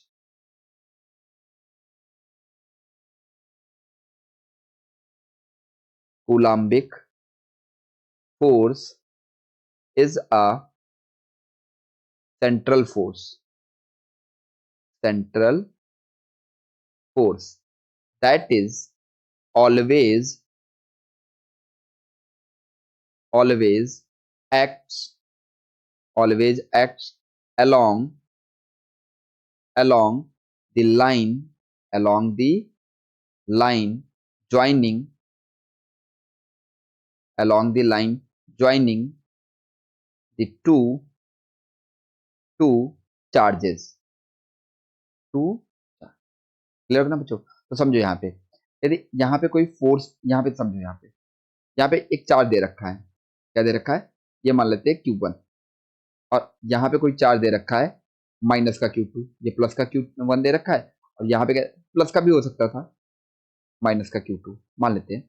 तो क्या होगा, इन दोनों को लाइन ज्वाइन करेगी, इसको हम लोग क्या बोल लेते हैं, लाइन ऑफ एक्शन। क्या बोलते हैं हम लोग, लाइन ऑफ एक्शन। तो इस पे लगने वाला जो फोर्स होगा वो कैसे होगा, इस पे जो लगने वाला फोर्स होगा, एक मिनट, इस पे जो लगने वाला फोर्स होगा वो कैसा होगा समझो, कुछ इस तरीके से, जो फोर्स होगा कुछ इस तरीके से, इसी लाइन ऑफ एक्शन पे ही फोर्स लगेगा। क्या लगेगा, लाइन ऑफ एक्शन पे ही फोर्स लगेगा, यही बात बोली गई है। मतलब उन दोनों क्या चीज, दोनों चार्जेस को ज्वाइन करने वाली लाइन, दोनों चार्जेस को ज्वाइन करने वाली लाइन, उसी के अलोंग हमेशा क्या लगेगा, फोर्स लगेगा। वो चाहे रिपल्सिव फोर्स हो सकता है, हो सकता है वो अट्रैक्टिव फोर्स हो। तो हमेशा क्या बात याद रखनी है कि कभी दोनों दोनों मतलब फोर्स कभी भी कूलाम फोर्स लगाना है, अप्लाई करना है, तो कैसे लगेगा, किसी एंगल पे नहीं लगाएंगे हम लोग, उन्हीं दोनों चार्जेस को ज्वाइन करने वाली लाइन, ये बहुत इंपॉर्टेंट पॉइंट है। दोनों चार्जेस को ज्वाइन करने वाली लाइन पे ही फोर्स लगेगा। वो अट्रैक्टिव भी हो सकता है, रिपल्सिव भी हो सकता है। ये मैं यहीं पे यहीं पे मैं बता ही दे रहा हूँ आप लोगों को, ताकि कंफ्यूजन ना हो, समझो। ये दे रखा था हमारे पास में। अब यदि मैं बात करूं यहाँ पे, इन दोनों को हटा दो, यदि यहाँ पे दे लें प्लस साइन दे लें तो क्या हो जाएगा हमारे पास में, ये कुछ फोर्स इस तरीके से लगने लगेगा इस पे। ठीक है, तो देखो ये लाइन ऑफ एक्शन पे ही फोर्स लग रहा है। क्लियर होगा ना बच्चों, समझ में आया कि नहीं है। अब देखते हैं हम लोग एक इसका हम्म, इसका हम लोग वेक्टर फॉर्म देखते हैं। क्या देखते हैं हम लोग, वेक्टर फॉर्म। तो लिखो, coulomb force always follow Newton third law, और इसी में लिखने वाले हम लोग वेक्टर लॉ। क्या लिखेंगे हम लोग, वेक्टर लॉ। एक नोट पढ़ करके यहाँ पे भी लिखो, नोट करके क्या लिखो, नोट, और इसको मैं प्रूव करके दिखाऊंगा आप लोगों को। देखो, coulombic force, coulombic force, coulombic force always always follow always follow Newton's Newton's third law. क्या होता है, थर्ड लॉ। क्लियर ना बच्चों। अच्छा, ये बात देख लिए ना। अब यहां से लिखो, एक हेडिंग डाल देते हैं vector form of the Coulombic law. इसी में मैं प्रूफ करके दिखाऊंगा कि कैसे थर्ड लॉ को फॉलो करता है। ठीक है, तो आप एक हेडिंग, नेक्स्ट हेडिंग डाल लो, vector vector form of vector form of coulombic law, vector form of coulombic coulombic force. देखो देखते हैं, जैसे कोई कार्टेशियन प्लेन दे रखा है, ये कोई कार्टेशियन प्लेन दे रखा है मेरे पास में, ये आपका एक्स हो गया, ये आपका वाई हो गया, एक पॉइंट कहीं यहाँ पे दे रखा है। ठीक है, यहाँ पे दे रखा है हमने +Q1, और एक पॉइंट कहीं यहाँ पे दे रखा है जिसको मैंने क्या बोल रखा है +Q2। अब ये ध्यान से देखोगे तो इन दोनों को ज्वाइन कर, इनके कोई ना कोई पोजीशन वेक्टर होंगे। क्या होंगे हमारे पास बच्चों? पोजीशन वेक्टर होंगे। इसका एक पोजीशन वेक्टर ये हो गया हमारे पास में, और एक पोजीशन वेक्टर इसका ये हो गया हमारे पास में, जिसको मैं बोलने वाला हूँ यहाँ ये 1 हो गया, ये पॉइंट 2 हो गया हमारे पास में। एक मिनट, कंफ्यूज हो जाएगा, ये पॉइंट 2 हो गया हमारे पास में। तो इसको हम लोग क्या बोलने वाले हैं R1 वेक्टर, और इसको क्या बोलने वाले हैं हम लोग R2 वेक्टर। क्लियर हो ना बच्चों? अब और ध्यान से देखो, तो पहले इन दोनों को लाइन को ज्वाइन करते हैं हम लोग। इन दोनों को जब लाइन को ज्वाइन करोगे कुछ ये बनाएगा हमारे पास में, ऐसा बनेगा नहीं बनेगा? अब यहाँ से देखो, अब मैं इसका वेक्टर फॉर्म लिखता हूँ, मतलब इसमें दो, क्योंकि दोनों पॉजिटिव है तो रिपल्सिव फोर्स, और यही लाइन है ज्वाइन कर रही है तो इसी के अलोंग लगने वाला है। तो मैं क्या बोलने वाला हूँ, एफ किस पे लग रहा है फोर्स? 2 पे। किसकी वजह से? 1 की वजह से। तो F21 vector force on 2 due to 1, ये बात मैं लिखवा चुका हूँ आप लोगों को।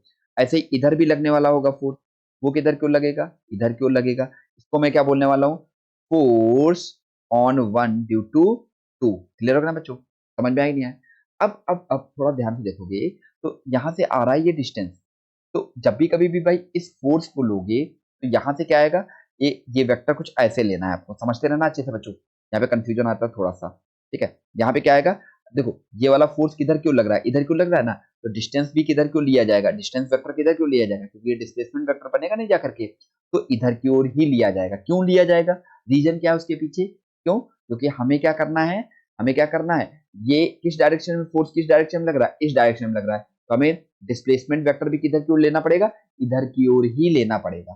समझ में आएगी नहीं बच्चों? तो यहां से मैं क्या लिखने वाला हूं, यहां से मैं लिखने वाला हूं R21 वेक्टर। क्या लिखने वाला हूं मैं? R21 vector, R21 vector. Clear होगा ना बच्चे? बात समझ में आई नहीं? तो यदि मैं F12 वेक्टर लिखूं, F12 वेक्टर, कलर चेंज कर लेता हूँ, F12 वेक्टर यदि मैं लिखूंगा तो क्या बनने वाला है यहाँ पे, F12 vector, F12 vector equal to, यहाँ पे क्या आएगा, 1/4 पाई एप्सिलॉन नॉट। अच्छा, इनके बीच का जो डिस्टेंस रहेगा वो मैग्नीट्यूड की मैं बात करूं तो वो तो सेम ही रहेगा हमारे पास में। अब यहाँ पे चलो, अच्छा अभी बता दूंगा आपको। यहाँ पे Q1 Q2 अपॉन में मॉड में, यहाँ से क्या लिखने वाला हूँ, R21 वेक्टर का होल स्क्वायर। क्लियर हो रहा है बच्चे? और यहां से क्या लिखूं, किस डायरेक्शन में लग रहा है हमारे पास में, किस डायरेक्शन में लग रहा है, 21 वेक्टर की डायरेक्शन में लग रहा है, तो यहाँ पे क्या लिखेंगे हम लोग, 21 कैप। क्या लिखने वाले हम लोग, 21 बच्चों कैप। समझ में आ रहा है कि नहीं आ रहा? आ गया ना? चलो आगे बढ़ते हैं हम लोग।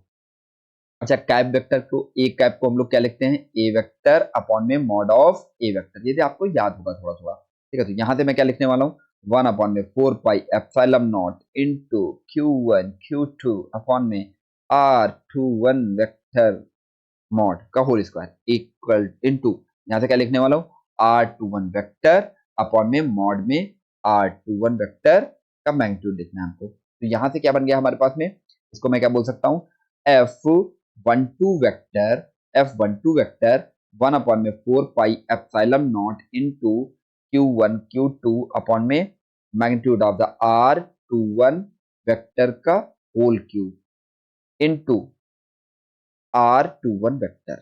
समझ में आया ना बच्चों? क्लियर हो गया ना बच्चों? अब यहां से ध्यान से देखो, ऐसे ही मैं F21 वेक्टर लिखूं, F क्या लिखूं, 21 वेक्टर, तो F21 वेक्टर क्या लगेगा, देखो F21 वेक्टर, ध्यान से देखना बच्चों, F21 वेक्टर के लिए किधर लग रहा है, F21 वेक्टर हमारा किधर क्यों रहा है, इधर क्यों रहा है, तो हमें जो डिस्प्लेसमेंट वेक्टर होगा वो किधर की ओर लेना पड़ेगा, इधर की ओर लेना पड़ेगा। इसको मैं क्या लिखने वाला हूँ, यहाँ पे क्या लिखने वाला हूँ, R12 वेक्टर, क्या लिखने वाला हूँ, R12 वेक्टर। तो यहाँ से क्या बनने वाला है, 1 अपॉन में 4 पाई एप्सिलॉन में naught into Q1 Q2 upon में मॉड में R12 vector whole cube into R12 vector.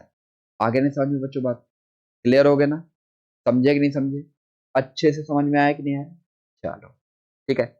चलो इसको थोड़ा और डिटेल में करें क्या, थोड़ा सा और डिटेल में करते हैं, समझो। यदि मैं आपसे यहीं से बात करूं कि R21 वेक्टर को क्या लिखेंगे और R12 वेक्टर को क्या लिखेंगे, क्लियर होगा ना बच्चों। यदि मैं यहीं से बात कर लूं आपसे R21 वेक्टर को, देखो देखो भाई, R21 वेक्टर को क्या लिखेंगे, 21 वेक्टर, R21 वेक्टर, तो इसको क्या लिखने वाले हैं हम लोग, R21 वेक्टर को लिखेंगे R1 वेक्टर, जो बाद में होता था, याद है कि नहीं याद है, जो बाद में होगा उसको पहले लिखा जाएगा, याद करने का तरीका है। और वैसे भी नहीं है तो आप इस लॉ से भी जा सकते हैं हम लोग, देखो यहाँ पे चलो अच्छा, वैसे जो बच्चे जानते होंगे, जो वेक्टर का लेक्चर मेरा पढ़ चुके होंगे, यूट्यूब चैनल पे पढ़ा हुआ है, ठीक है, आप जाकर के उसको रिमाइंड कर सकते हो, ठीक है। बट जो बच्चे नहीं पढ़े हुए हैं, अभी नए नए ये पढ़ रहे हैं, उनके लिए मैं बता दे रहा हूँ, ठीक है। मुझे लिखना है R21 वेक्टर, तो ध्यान से देखो भाई, देखो R21 इधर की ओर गया, ठीक है, ये इधर की ओर जा रहा है, तो ये इस वेक्टर का सम, इस वेक्टर का सम प्लस इस वेक्टर का सम इक्वल टू इस वेक्टर के सम के बराबर होना चाहिए कि नहीं होना चाहिए, क्लियर होगा ना बच्चों, बात समझ में आई कि नहीं, ठीक है। क्यों क्यों क्यों क्यों ऐसा होना चाहिए, क्योंकि ये वेक्टर का डायरेक्शन और इस वेक्टर का डायरेक्शन सेम सेम दे रखा है, दे रखा है नहीं दे रखा है बच्चों। तो हम लोग क्या कर लेते हैं, और वैसे मैंने बता रखा है कि बता ही देता हूँ, नहीं तो कहोगे कि बताया नहीं इस मास्टर ने। R1 वेक्टर, यहाँ से कितना आ जाएगा, R21 वेक्टर इक्वल टू क्या बनने वाला है हमारे पास में, R1 vector minus R2 vector. अब याद करने का तरीका डायरेक्ट याद रखो, ठीक है, बार बार अब इतना नहीं बताया जाएगा। अब यहाँ पे देखो क्या करो, सब बताओ चलो मैं बताता हूँ। अब देखो यहाँ पे टू, जो बाद में लिखा है उसको पहले लिख दिया जाता है, जो पहले लिखा है उसको बाद में लिखा जाएगा, क्लियर होगा ना बच्चों, बात समझ में आ रही कि नहीं आ रही।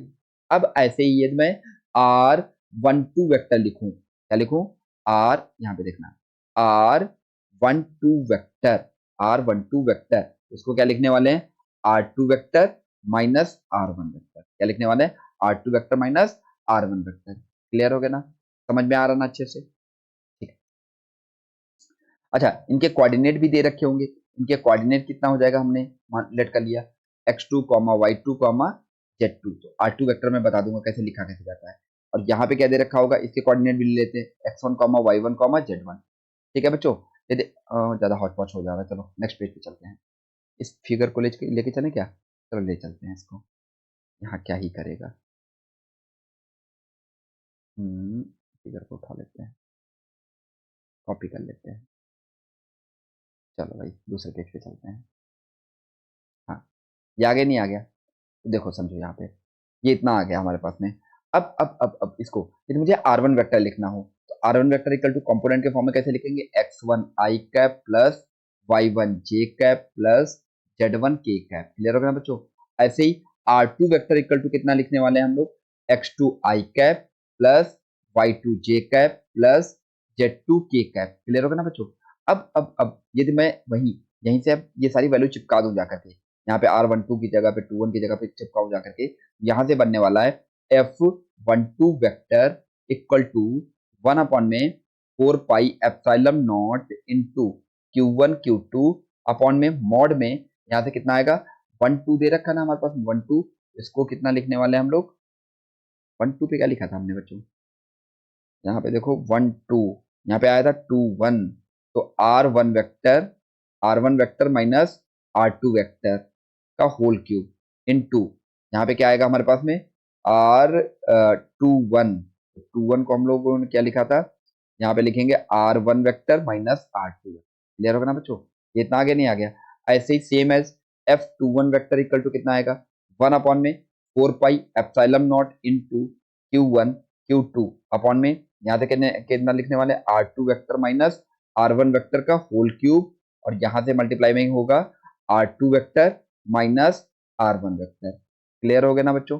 ये देखो सारे फॉर्मूले हमने लिख दिए, आ गए नहीं समझ में, अच्छे से समझ में आ रहा है कि नहीं आ रहा है, चलो अब यहाँ से मैंने बताया था ना, मैं तुमको वेक्टर का मतलब लॉ भी समझाऊंगा कैसे। तो ये ध्यान से थोड़ा देखोगे ना, एनालिसिस थोड़ा करोगे ना, तो इसमें यदि आप नोटिस करोगे ना, यहाँ पे ये जो R21 वेक्टर है, इधर समझो, यहाँ पे लिखे दे रहा हूँ, यहाँ पे मैं लिखे दे रहा हूँ, mod of R21 vector, mod of R12 vector, इन दोनों की वैल्यू सेम रहेगी। तो डिफरेंस क्या है, देखो ये और इनके बीच में डिफरेंस क्या है, इनके डायरेक्शंस। मतलब R21 vector equal to minus में R12 वेक्टर, क्या हो जाएंगे, R12 वेक्टर। इसी बात से मैं क्या बोल सकता हूँ, देखो बाकी तो सारी वैल्यू सेम ही रहेंगी भाई, ये इतना सब कुछ क्या रहने वाला है, सेम ही तो रहने वाला है ना बच्चों। यदि मैं पीछे जाऊं, यहाँ पे दिखाऊं जाकर के आपको, यहाँ पे देखो, ये तो सब ये वैल्यू और यहाँ पे ये वैल्यू दिखी है, इसका मतलब ये तो सेम हो जाएगा हमारे पास में। ये क्या बनने वाला है, यहाँ, हाँ हाँ, मैंने गलत कॉपी कर, हाँ ये वैल्यू और ये वैल्यू दोनों की सेम बनने वाली है, इसका मतलब यही तो डिफरेंस रहा होगा हमारे पास में। और ये दोनों एक दूसरे के क्या है, अपोजिट है। इसीलिए क्या मैं बोल सकता हूँ यहाँ से, इस कंक्लूजन से मैं क्या बोल सकता हूँ, F12 vector equal to minus में F21 वेक्टर। इस बात से प्रूफ होता है कि ये एक दूसरे पे क्या करते हैं, equal and opposite force apply करते हैं। और यही आपका क्या है, न्यूटन का थर्ड लॉ। क्या है, न्यूटन का थर्ड लॉ। कूलम्बिक लॉ किसको फॉलो करता है, Newton third law, Newton third law. चलो एक क्वेश्चन करते हैं हम लोग, क्या क्वेश्चन दे रखा है हमारे पास में, कुछ क्वेश्चन दे रखा है ऐसा। ये कार्टेशियन प्लेन दे रखा है, समझो, ये कार्टेशियन प्लेन दे रखा है और यहाँ पे एक पॉइंट दे रखा है, ये पॉइंट दे रखा है 1,2,3 पे, 1,2,1,2,3, क्लियर होगा ना बच्चों। ऐसे यहाँ पे दे रखा है हमारे पास में क्या, यहाँ पे दे रखा है 2,4,5, एक चार्ज यहाँ पे दे रखा है। यहाँ पे जो दे रखा है वो +Q1 दे रखा है, +Q1, और यहाँ पे क्या दे रखा है, +Q2। और इनके बीच का जो डिस्टेंस नहीं दे रखा, और एयर में है, ये बात बोल दी उसने, ये सब चीजें एयर में है, कहाँ पे है, एयर में। तो अब यदि आपसे पूछा जाए F12 वेक्टर, F21 वेक्टर और F12 वेक्टर की वैल्यू क्या आएगी, वैल्यू क्या आएगी वो हमें बता दो। तो देखो समझो, यहाँ पे क्या आएगा, F21 वेक्टर, और इधर से क्या बनने वाला है हमारे पास में, F12 वेक्टर, क्या बनने वाला है, F12 वेक्टर। तो अब हम लोग लिखेंगे क्या, थोड़ा समझो, यहाँ पे पहले R12 वेक्टर लिख लेते हैं। तो R12 वेक्टर इक्वल टू कितना आ जाएगा हमारे पास में, R12 हमको लिखना है ना, तो 12 में से मतलब 2 में से 1 को माइनस करना है। तो क्या करेंगे, 2 - 1 आई कैप प्लस 4 - 2 जे कैप प्लस 5 - 3 के कैप, क्लियर होगा ना बच्चों। यहां से मैं क्या लिखने वाला हूं, आई कैप प्लस 2 जे कैप प्लस 2 के कैप, क्लियर होगा ना बच्चों। कितना बनने वाला, आई कैप प्लस 2 जे कैप प्लस 2 के कैप, ठीक है। ऐसे ही सेम एज, यदि यहां से आप ध्यान करोगे, ध्यान से देखोगे, तो F21 वेक्टर हमको फाइंड करना है। अच्छा ये तो बात हमको पता ही है, ठीक है। देखो यहाँ से यदि आप थोड़ा सा ध्यान से देखोगे, थोड़ा सा ध्यान, एक मिनट, थोड़ा सा ध्यान से देखोगे इसको, तो यहाँ से क्या बनने वाला है हमारे पास में, इधर की ओर क्या बनेगा हमारे पास में, ये वैल्यू क्या आएगी हमारे पास में, ये वैल्यू क्या बनने वाली है हमारे पास में, आर, इसको मैं क्या बोलने वाला हूँ, R12 वेक्टर। और इधर जब आप इधर से मेजरमेंट करोगे, मतलब इधर से जब आप देख रहे होगे, इसको मैं क्या बोलने वाला हूँ, R21 वेक्टर, क्लियर होगा बच्चे। और ये दोनों की वैल्यू सेम ही, भाई यहीं तक तो हमको मेजरमेंट करना है, ये तो वैल्यू सेम ही रहने वाली है ना। तो क्या बोलने वाला हूं मैं, यदि R21 vector equal to minus में R12 वेक्टर, तो सिंपल सी बात है, यहाँ पे माइनस साइन लगा देते हैं। तो माइनस कितना आ जाएगा, आई कैप -2 जे कैप -2 के कैप, क्लियर होगा ना बच्चों। डायरेक्ट हमने फाइंड कर लिया। अब यहाँ पे वैल्यू पुट कर देते हैं हम लोग। यहाँ पे यदि आप वैल्यू पुट करोगे तो कितना बनने वाला है हमारे हमारे पास में, ये वैल्यू बनेगी हमारे पास में कुछ, एक सेकंड बच्चों, हाँ, तो मैं बात कर रहा था इसकी। अच्छा यदि मैं मैग्नीट्यूड की बात करूं, यहाँ पे इसके मैग्नीट्यूड की बात करूं, ये मैग्नीट्यूड इसका कितना आ जाएगा हमारे पास में, मॉड में R12 वेक्टर, तो इक्वल टू कितना आने वाला है बच्चों, यहाँ से 1 का स्क्वायर 1 प्लस 2 का स्क्वायर 4 प्लस 2 का स्क्वायर 4, तो ये कितना आएगा हमारे पास में, कितना बनने वाला है, 9, 9 मतलब 3, क्लियर होगा ना बच्चों। तो यदि आप F12 वेक्टर लिखोगे, F12 वेक्टर, तो क्या बनने वाला है हमारे पास में 1 अपॉन में 4 pi epsilon naught into Q1 Q2 upon में यहाँ से कितना आ जाएगा F21, यहाँ से क्या लिखने वाले हैं हम लोग मॉड में F sorry R21 vector, R21 vector cube, और यहाँ से क्या लिखने वाले R21 वेक्टर।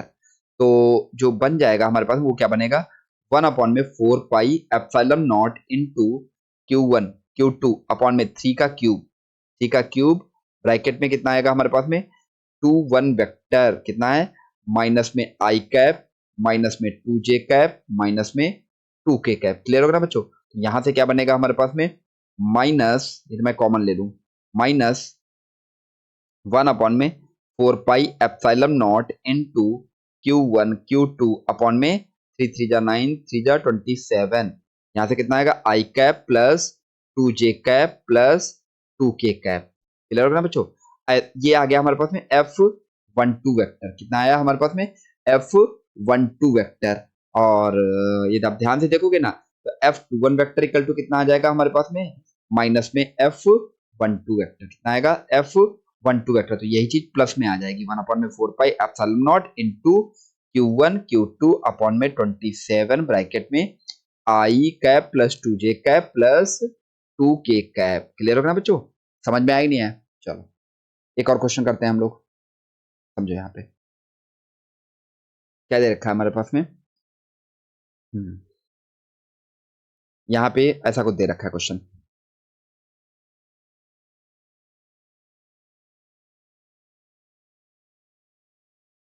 हाँ ये कुछ ऐसा दे रखा है। यहाँ पे कोई एक चार्ज दे रखा है, ठीक है, ये पॉइंट दे रखे हैं 2,0,0, यहाँ पे चार्ज है प्लस क्यू, और एक चार्ज यहाँ पे कहीं रखा है, ये पॉइंट है ए और ये पॉइंट है बी, ठीक है। इसके कोऑर्डिनेट जो दे रखे हैं वो कोऑर्डिनेट दे रखे हैं 3,1,1, ठीक है बच्चों। और हमसे पूछा है, ठीक है, एफ की वैल्यू, फोर्स की वैल्यू बताओ, ठीक है, इस पे कितना फोर्स लग रहा होगा। अब यदि मैं ध्यान से देखूं तो क्या बनना है, इनके बीच में कोई ना कोई डिस्टेंस है, क्या दे रखा है, कोई ना कोई डिस्टेंस है। अब और दोनों इस पे चार्ज कितना, चार्ज तो मैंने दिए नहीं, यहाँ पे +2q चार्ज दे रखा है, तो +2q चार्ज दे रखा है, इसका मतलब कैसा हो जाएगा हमारे पास में रिपल्सिव फोर्स आएगा। कैसा आने वाला है बच्चों? रिपल्सिव फोर्स आने वाला है। तो कुछ इस तरीके से आएगा इधर क्यों, सेम एज यहाँ पे भी क्या आएगा, ये भी रिपल्सिव फोर्स कुछ इस तरीके से आएगा, जिसका मैं नेम बोलेंगे एफ, और ये भी कितना बनेगा एफ ई, क्योंकि दोनों फोर्स इक्वल एंड अपोजिट हैं। क्लियर होगा ना बच्चों? अच्छा, जब आप वैल्यू कैलकुलेट करोगे फोर्स ऑन, देखो यहाँ पे भी देखना बच्चों, एक तो इधर क्यों लिया जाएगा और दूसरा इधर क्यों लिया जाएगा। इधर वाले को हम लोग बोलेंगे आर बी ए वेक्टर, और इसको मैं बोलने वाला हूं आर ए बी वेक्टर, ठीक है। यहाँ पे कितना आ जाएगा आर बी टू ए, और यहाँ पे क्या बोलने वाला हूँ ए और बी। क्लियर हो गया ना? तो यदि मैं एफ, अच्छा पहले मैं फाइंड तो कर लूं आर ए बी वेक्टर, यहाँ से देखो आर ए बी वेक्टर, तो A B vector equal to कितना आने वाला है हमारे पास, बी में से ए को माइनस करेंगे तो 3 - 2 i cap plus 1 - 0 J cap plus 1 - 0 के कैप। क्लियर होगा ना बच्चों? यहाँ से कितना बनने वाला है आई कैप प्लस जे कैप प्लस के कैप, ठीक है। ये आ गया ना समझ में? तो ये आ गया हमारे पास में आर ए बी वेक्टर। अब ऐसे ही आर बी ए वेक्टर पता करना, इसका मैग्नीट्यूड भी पता कर लेते हैं। तो आर ए बी वेक्टर का मैग्नीट्यूड कितना आने वाला है, रूट में 1 का स्क्वायर प्लस 1 का स्क्वायर प्लस 1 का स्क्वायर। यहाँ से क्या बनेगा हमारे पास में, रूट के अंदर 1 + 1 + 1 इक्वल टू कितना आ जाएगा 2 3, कितना बनने वाला है बच्चों 3। तो यहाँ से कितना आ गया, ये मैग्नीट्यूड आ गया।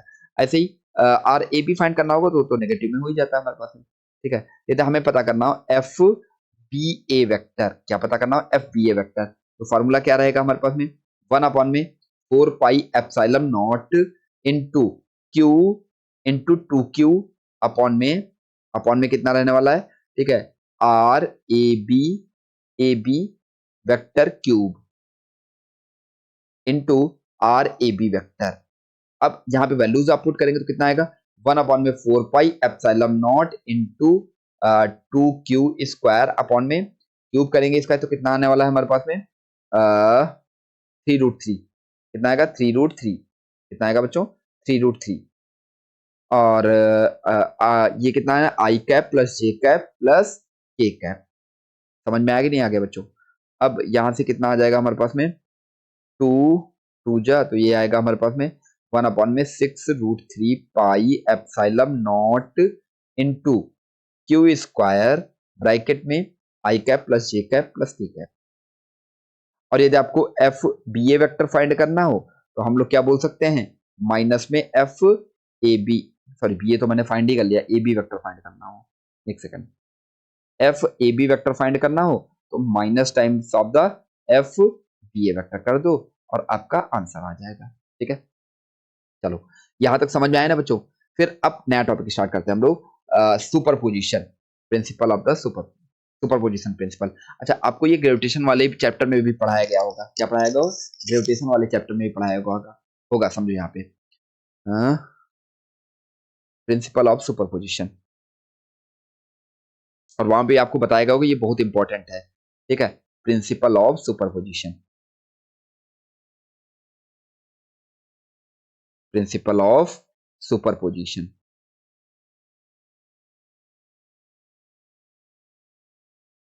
Principle of superposition.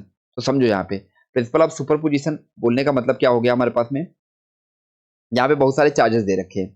ठीक है, ये दे रखा है +Q1, यहाँ पे दे रखा है +Q2, ऐसे यहाँ पे दे रखा है एंड सो ऑन, बहुत सारे चार्ज दे रखे हैं Qn, और एक चार्ज यहाँ पे दे रखा है कोई Q +Q, ये कोई चार्ज दे रखा है। हमसे पूछा जाए कि बताओ इस पे फोर्स कितना लगेगा, तो तुम बोलोगे सिंपल, ये तो बहुत सिंपल है, इसमें कौन सा बहुत बड़ी बात है। कहोगे सर यहाँ से इसको ऐसे सीधा ज्वाइन कर दो, क्लियर होगा ना, इसके बीच का जो डिस्टेंस रहेगा, ऐसे इसको यहाँ से ऐसे सीधा ज्वाइन कर दो, ऐसे इसको यहाँ से ज्वाइन कर दो, तो इस पे क्या लगेगा हमारे पास में, समझो यहाँ पे जो ये फोर्स लगेगा वो कुछ इस डायरेक्शन में लगेगा, ऐसे ही यहाँ वाला जो फोर्स लगेगा वो इस डायरेक्शन में लगेगा, ऐसे ही ये वाला जो फोर्स होगा वो इस डायरेक्शन में लगेगा।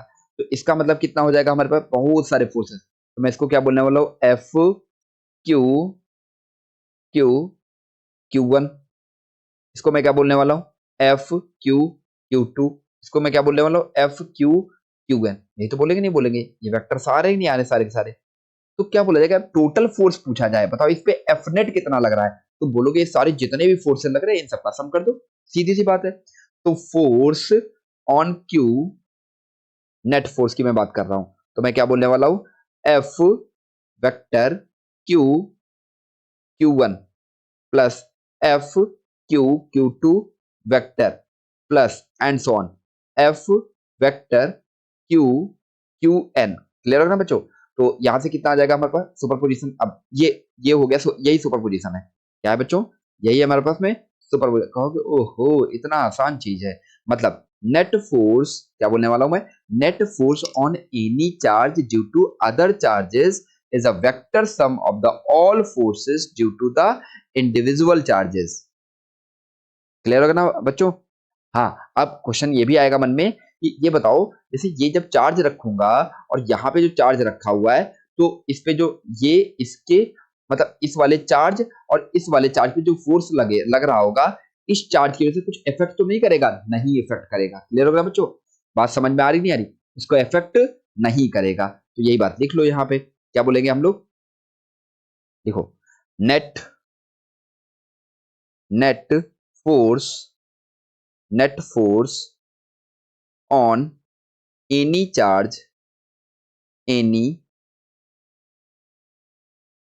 Charge due to other charges is vector some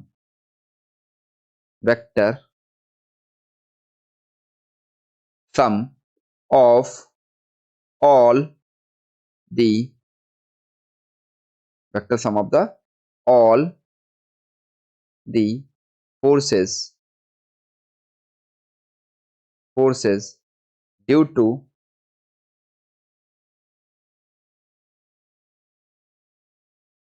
all the forces due to individual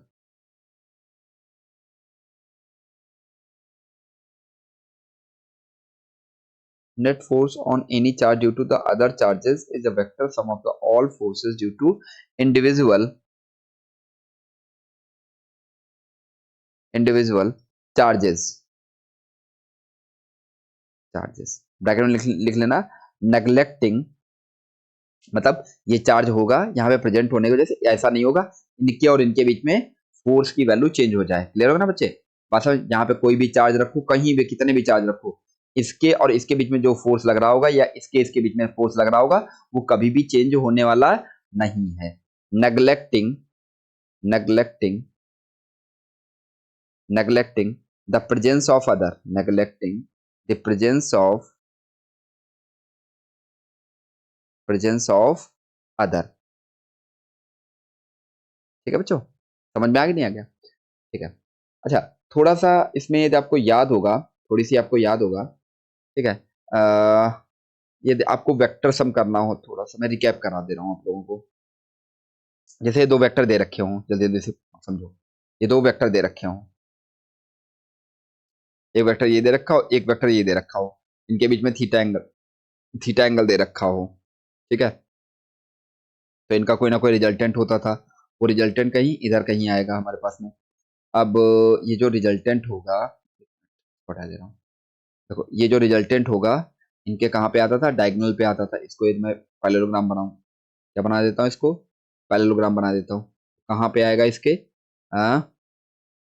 इस पे कहीं बनने वाला है यहाँ पे ये क्या बनाएगा हमारे पास में रिजल्टेंट के बारे में बताता था यदि ये बी दे रखा हो ये ए दे रखा हो क्लियर होगा ना बच्चों तो इसका क्या होता था हमारे पास में ओ बी ए तो O B vector O A vector equal to क्या दे रखा हो हमारे पास में mod of O A vector equal to A दे रखा है हमारे पास में mod of O B vector equal to कितना दे रखा है बी दे रखा है तो इनके बीच में ये जो रिजल्टेंट आएगा इस आर की वैल्यू हम लोग क्या लिखते थे रूट में याद आ रहा है कुछ कुछ A square plus B square plus two A B cos theta clear होगा ना बच्चों two A B cos theta तो ये मैं बता दे रहा हूँ आपको अच्छा थीटा क्या है यहाँ पे थीटा क्या है हमारे पास में एंगल कहीं साइड में आप लोग लिख लीजिएगा छोटा सा एंगल ठीक है ये सब चीजें साइड में लिख वैसे पढ़ चुके हो 11th में angle between the two vector और मेरी वीडियोस आप देखो जाकर के उसमें भी मैंने वेक्टर का पूरा चैप्टर बता रखा है ठीक है तो प्लीज आप जाओ वहां से वॉच करो जाकर के तो एक क्वेश्चन देते हैं इसमें बढ़िया बेहतरीन क्वेश्चन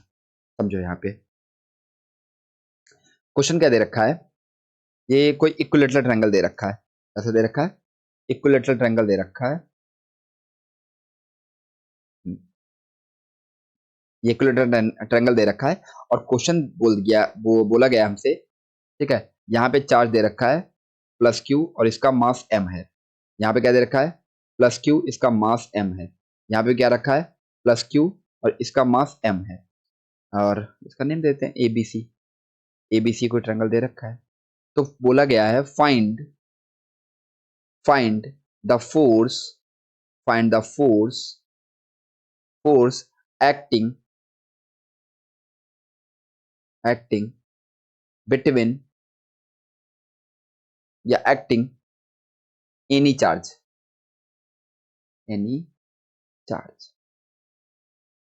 ठीक है बच्चों तो कोई भी हम लोग उठा लेते कोई भी किसी भी उसने पूछा है किसी भी चार्ज किसी भी फोर्स मतलब चार्ज पे कितना नेट फोर्स लगेगा तो समझो यदि आप ध्यान से देखोगे ना देखो ये दोनों दे रखे नहीं दे रखे हैं ये दोनों दे रखे हैं ना तो इनकी वजह से क्योंकि प्लस प्लस में दे रखे हैं इसलिए क्या होगा इनका रिपल्सन होगा तो एक फोर्स इधर अरे कलर इसका चेंज करते हैं पहले रिपल्सन होगा तो इसकी वजह से कुछ फोर्स इधर की ओर आएगा नहीं आएगा बच्चों ऐसे ही ये वाला ये ध्यान दोगे इस वाले और इसकी वजह से इसकी लाइन ऑफ एक्शन क्या है हमारे पास में ये है कि नहीं है तो इसकी वजह से क्या आएगा रिपल्सिव फोर्स कुछ इधर की ओर आएगा अब तुमको दिख गया नहीं दिख गया अच्छा ये एंगल कितना हो जाएगा इक्विलेटरल ट्रायंगल है तो ये 60 डिग्री हो जाएगा ये भी क्या हो जाएगा 60 डिग्री हो जाएगा ये भी क्या है 60 डिग्री ठीक है और इसके बीच का जो डिस्टेंस दे रखा है वो ए दे रखा है क्लियर होगा ना बच्चों ठीक है तो हमको फाइंड करना है फोर्स तो इस पे कितना फोर्स लगेगा नेट फोर्स कितना आएगा यही तो आएगा ना नेट फोर्स ये हमें क्या बताएगा नेट फोर्स की वैल्यू क्या बताएगा हमारे पास में नेट फोर्स की वैल्यू तो इसको हम लोग क्या बोल देते हैं एफ यदि आप ध्यान से देखोगे तो एफ इक्वल टू एफ ये किसके बीच में है, सी और बी के बीच में। तो F C B equal to मैं क्या लिखने वाला हूँ, 1/4 pi epsilon naught into Q upon में ए स्क्वायर। क्या बनने वाला है है हमारे पास में। ऐसे एफ, यदि मैं बात करूं सी ए, तो F C A equal to कितना लिखने वाले हैं हम, 1/4 pi epsilon naught into Q upon में ए स्क्वायर। भाई ये दोनों चार्जेस कितने दे रखे हैं, क्यू और क्यू दे रखा है, नहीं दे रखा है, और इनके बीच का डिस्टेंस कितना ए दे रखा है, वो डिस्टेंस हमने लिख दिया। ध्यान से देखो, इन दोनों के मैग्नीट्यूड सेम सेम आ गए ना, इसको एफ लेट कर लिया मैंने, इसको एफ लेट कर लिया। अच्छा ये वैल्यू कितने, ये एंगल कितना आ जाएगा भाई, ये वर्टिकल अपोजिट एंगल के हिसाब से ये कितना आएगा, 60 डिग्री आ जाएगा। कितना आ जाएगा, 60 डिग्री। तो एफ रिजल्टेंट कितना बनने वाला है हमारे पास में, एफ रिजल्टेंट इक्वल टू क्या लिखते थे हम लोग, A square plus B square plus 2ab cos theta. क्या लिखेंगे हम लोग, 2ab cos थीटा। तो लिखने वाले हम लोग यहाँ पे क्या, F square plus 2f into F cos 60 degree.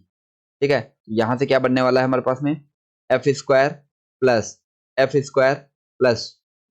Square into 1/2, ये इससे कैंसिल आउट हो जाएगा।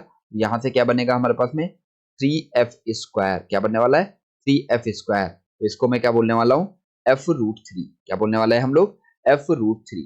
समझ में आया नहीं आया, और f√3, अब f की वैल्यू पुट कर दो। तो यहाँ पे कितना आया था हमारे पास में, f रिजल्टेंट इक्वल टू कितना आएगा हमारे पास में, √3 into 1/4 pi epsilon naught into Q square upon में ए स्क्वायर। ये आ गया हमारे पास में क्या, फोर्स की वैल्यू। ठीक है बच्चों, तो इस पे जो एफ आर, ये क्या लग रहा हो, ये हमने इसको क्या बोला, एफ सी ए, और ये क्या बोला गया, एफ आर। समझ में आया कि नहीं आया बच्चों। ठीक है, अब हम लोग देखते हैं, समझो यहाँ पे, यदि इसी चीज को देखो, ये क्या कर रहा होगा, ये जो चार्ज दे रखा होगा ना हमारे पास में, जैसे इन तीनों चार्जेस को क्या करो, एक टेबल पे यदि आप रख दो, क्या करो, एक टेबल पे यदि आप रख दो, तो क्या हो जाएगा हमारे पास में, क्या होगा हमारे पास में, क्या होने वाला है बच्चों, ये टेबल पे जैसे आप रखोगे, तो देखो इस पे भी क्या लगेगा, फोर्स के ही इधर की ओर लगेगा, इस पे भी क्या लगेगा, फोर्स इधर की ओर लगेगा। समझो यहाँ से थोड़ा सा, तो क्या होगा, ये एक्सटेंड करेगा कंटिन्यूअसली। क्या होगा, क्योंकि रिपल्सन होगा ना इसके बीच में, तो क्या बन जाएगा, ऐसे कोई कॉन्सेंट्रिक ट्रेंगल ऐसे बनाने लगेंगे। क्या बनाएंगे, ऐसे ट्रेंगल, ये ऐसे इंक्रीज होता रहेगा कंटिन्यूअसली। क्या होता रहेगा, कंटिन्यूअसली इंक्रीज होता रहेगा। समझ में आया कि नहीं, आ रहा है कि नहीं आ रहा है, नए नए ट्रेंगल्स ये फॉर्म करता रहेगा। जब ये नए ट्रेंगल फॉर्म करेगा, तो इसका सेंटर ऑफ मास भी चेंज होगा, बट सेंटर ऑफ मास इसका चेंज नहीं होगा। क्यों, क्योंकि सिमेट्रिसिटी की वजह से इसका सेंटर ऑफ मास जो रहेगा, वो हमेशा कहाँ पे आने वाला है, कहाँ पे आने वाला है बच्चों, कहाँ पे आएगा, इसके सेंट्रॉइड पे आएगा। ठीक है, आज का लेक्चर थोड़ा सा लंबा हो गया, एक्सटेंड कर दिया। ठीक है, चलो आज के लिए इतने रखते हैं। ठीक है, मिलते हैं नेक्स्ट लेक्चर में। उससे पहले आप लोगों को इंजॉय करो, मस्त रहो, खुश रहो अपने सराउंडिंग में। ठीक है, थोड़ी सी पॉजिटिविटी रखो। आई नो, मतलब होता है यार, पॉजिटिविटी कितनी भी रख लो, कहीं ना कहीं कोई ना कोई लोग तो मतलब दुखी करने वाले मिल ही जाते हैं, लेकिन ठीक है, वो भी लाइफ का पार्ट है, उससे भी सीखना है हमको। और इंजॉय करो, इंपॉर्टेंट यही है, मतलब खुश रहो, अंदर से खुश रहना ज्यादा जरूरी है। इंजॉय करने का ये मतलब नहीं है कि पता चले रील्स ही रील्स देखे जा रहे हैं, देर रील्स, मौज ही मौज कर रहे हो, ऐसा कुछ नहीं करना है। ठीक है, ये आप कुछ एक बड़ा टारगेट लेके रखो ना, तो भाई कुछ ना कुछ तो करना, ज्यादा लंबा हो जाएगा लेक्चर। ठीक है, चलो अच्छा, वीडियो को लाइक करो, शेयर करो, और चैनल को नए हो तो सब्सक्राइब करो, प्लीज सब्सक्राइब करो। ठीक है, चलो आज के लिए इतने रखते हैं।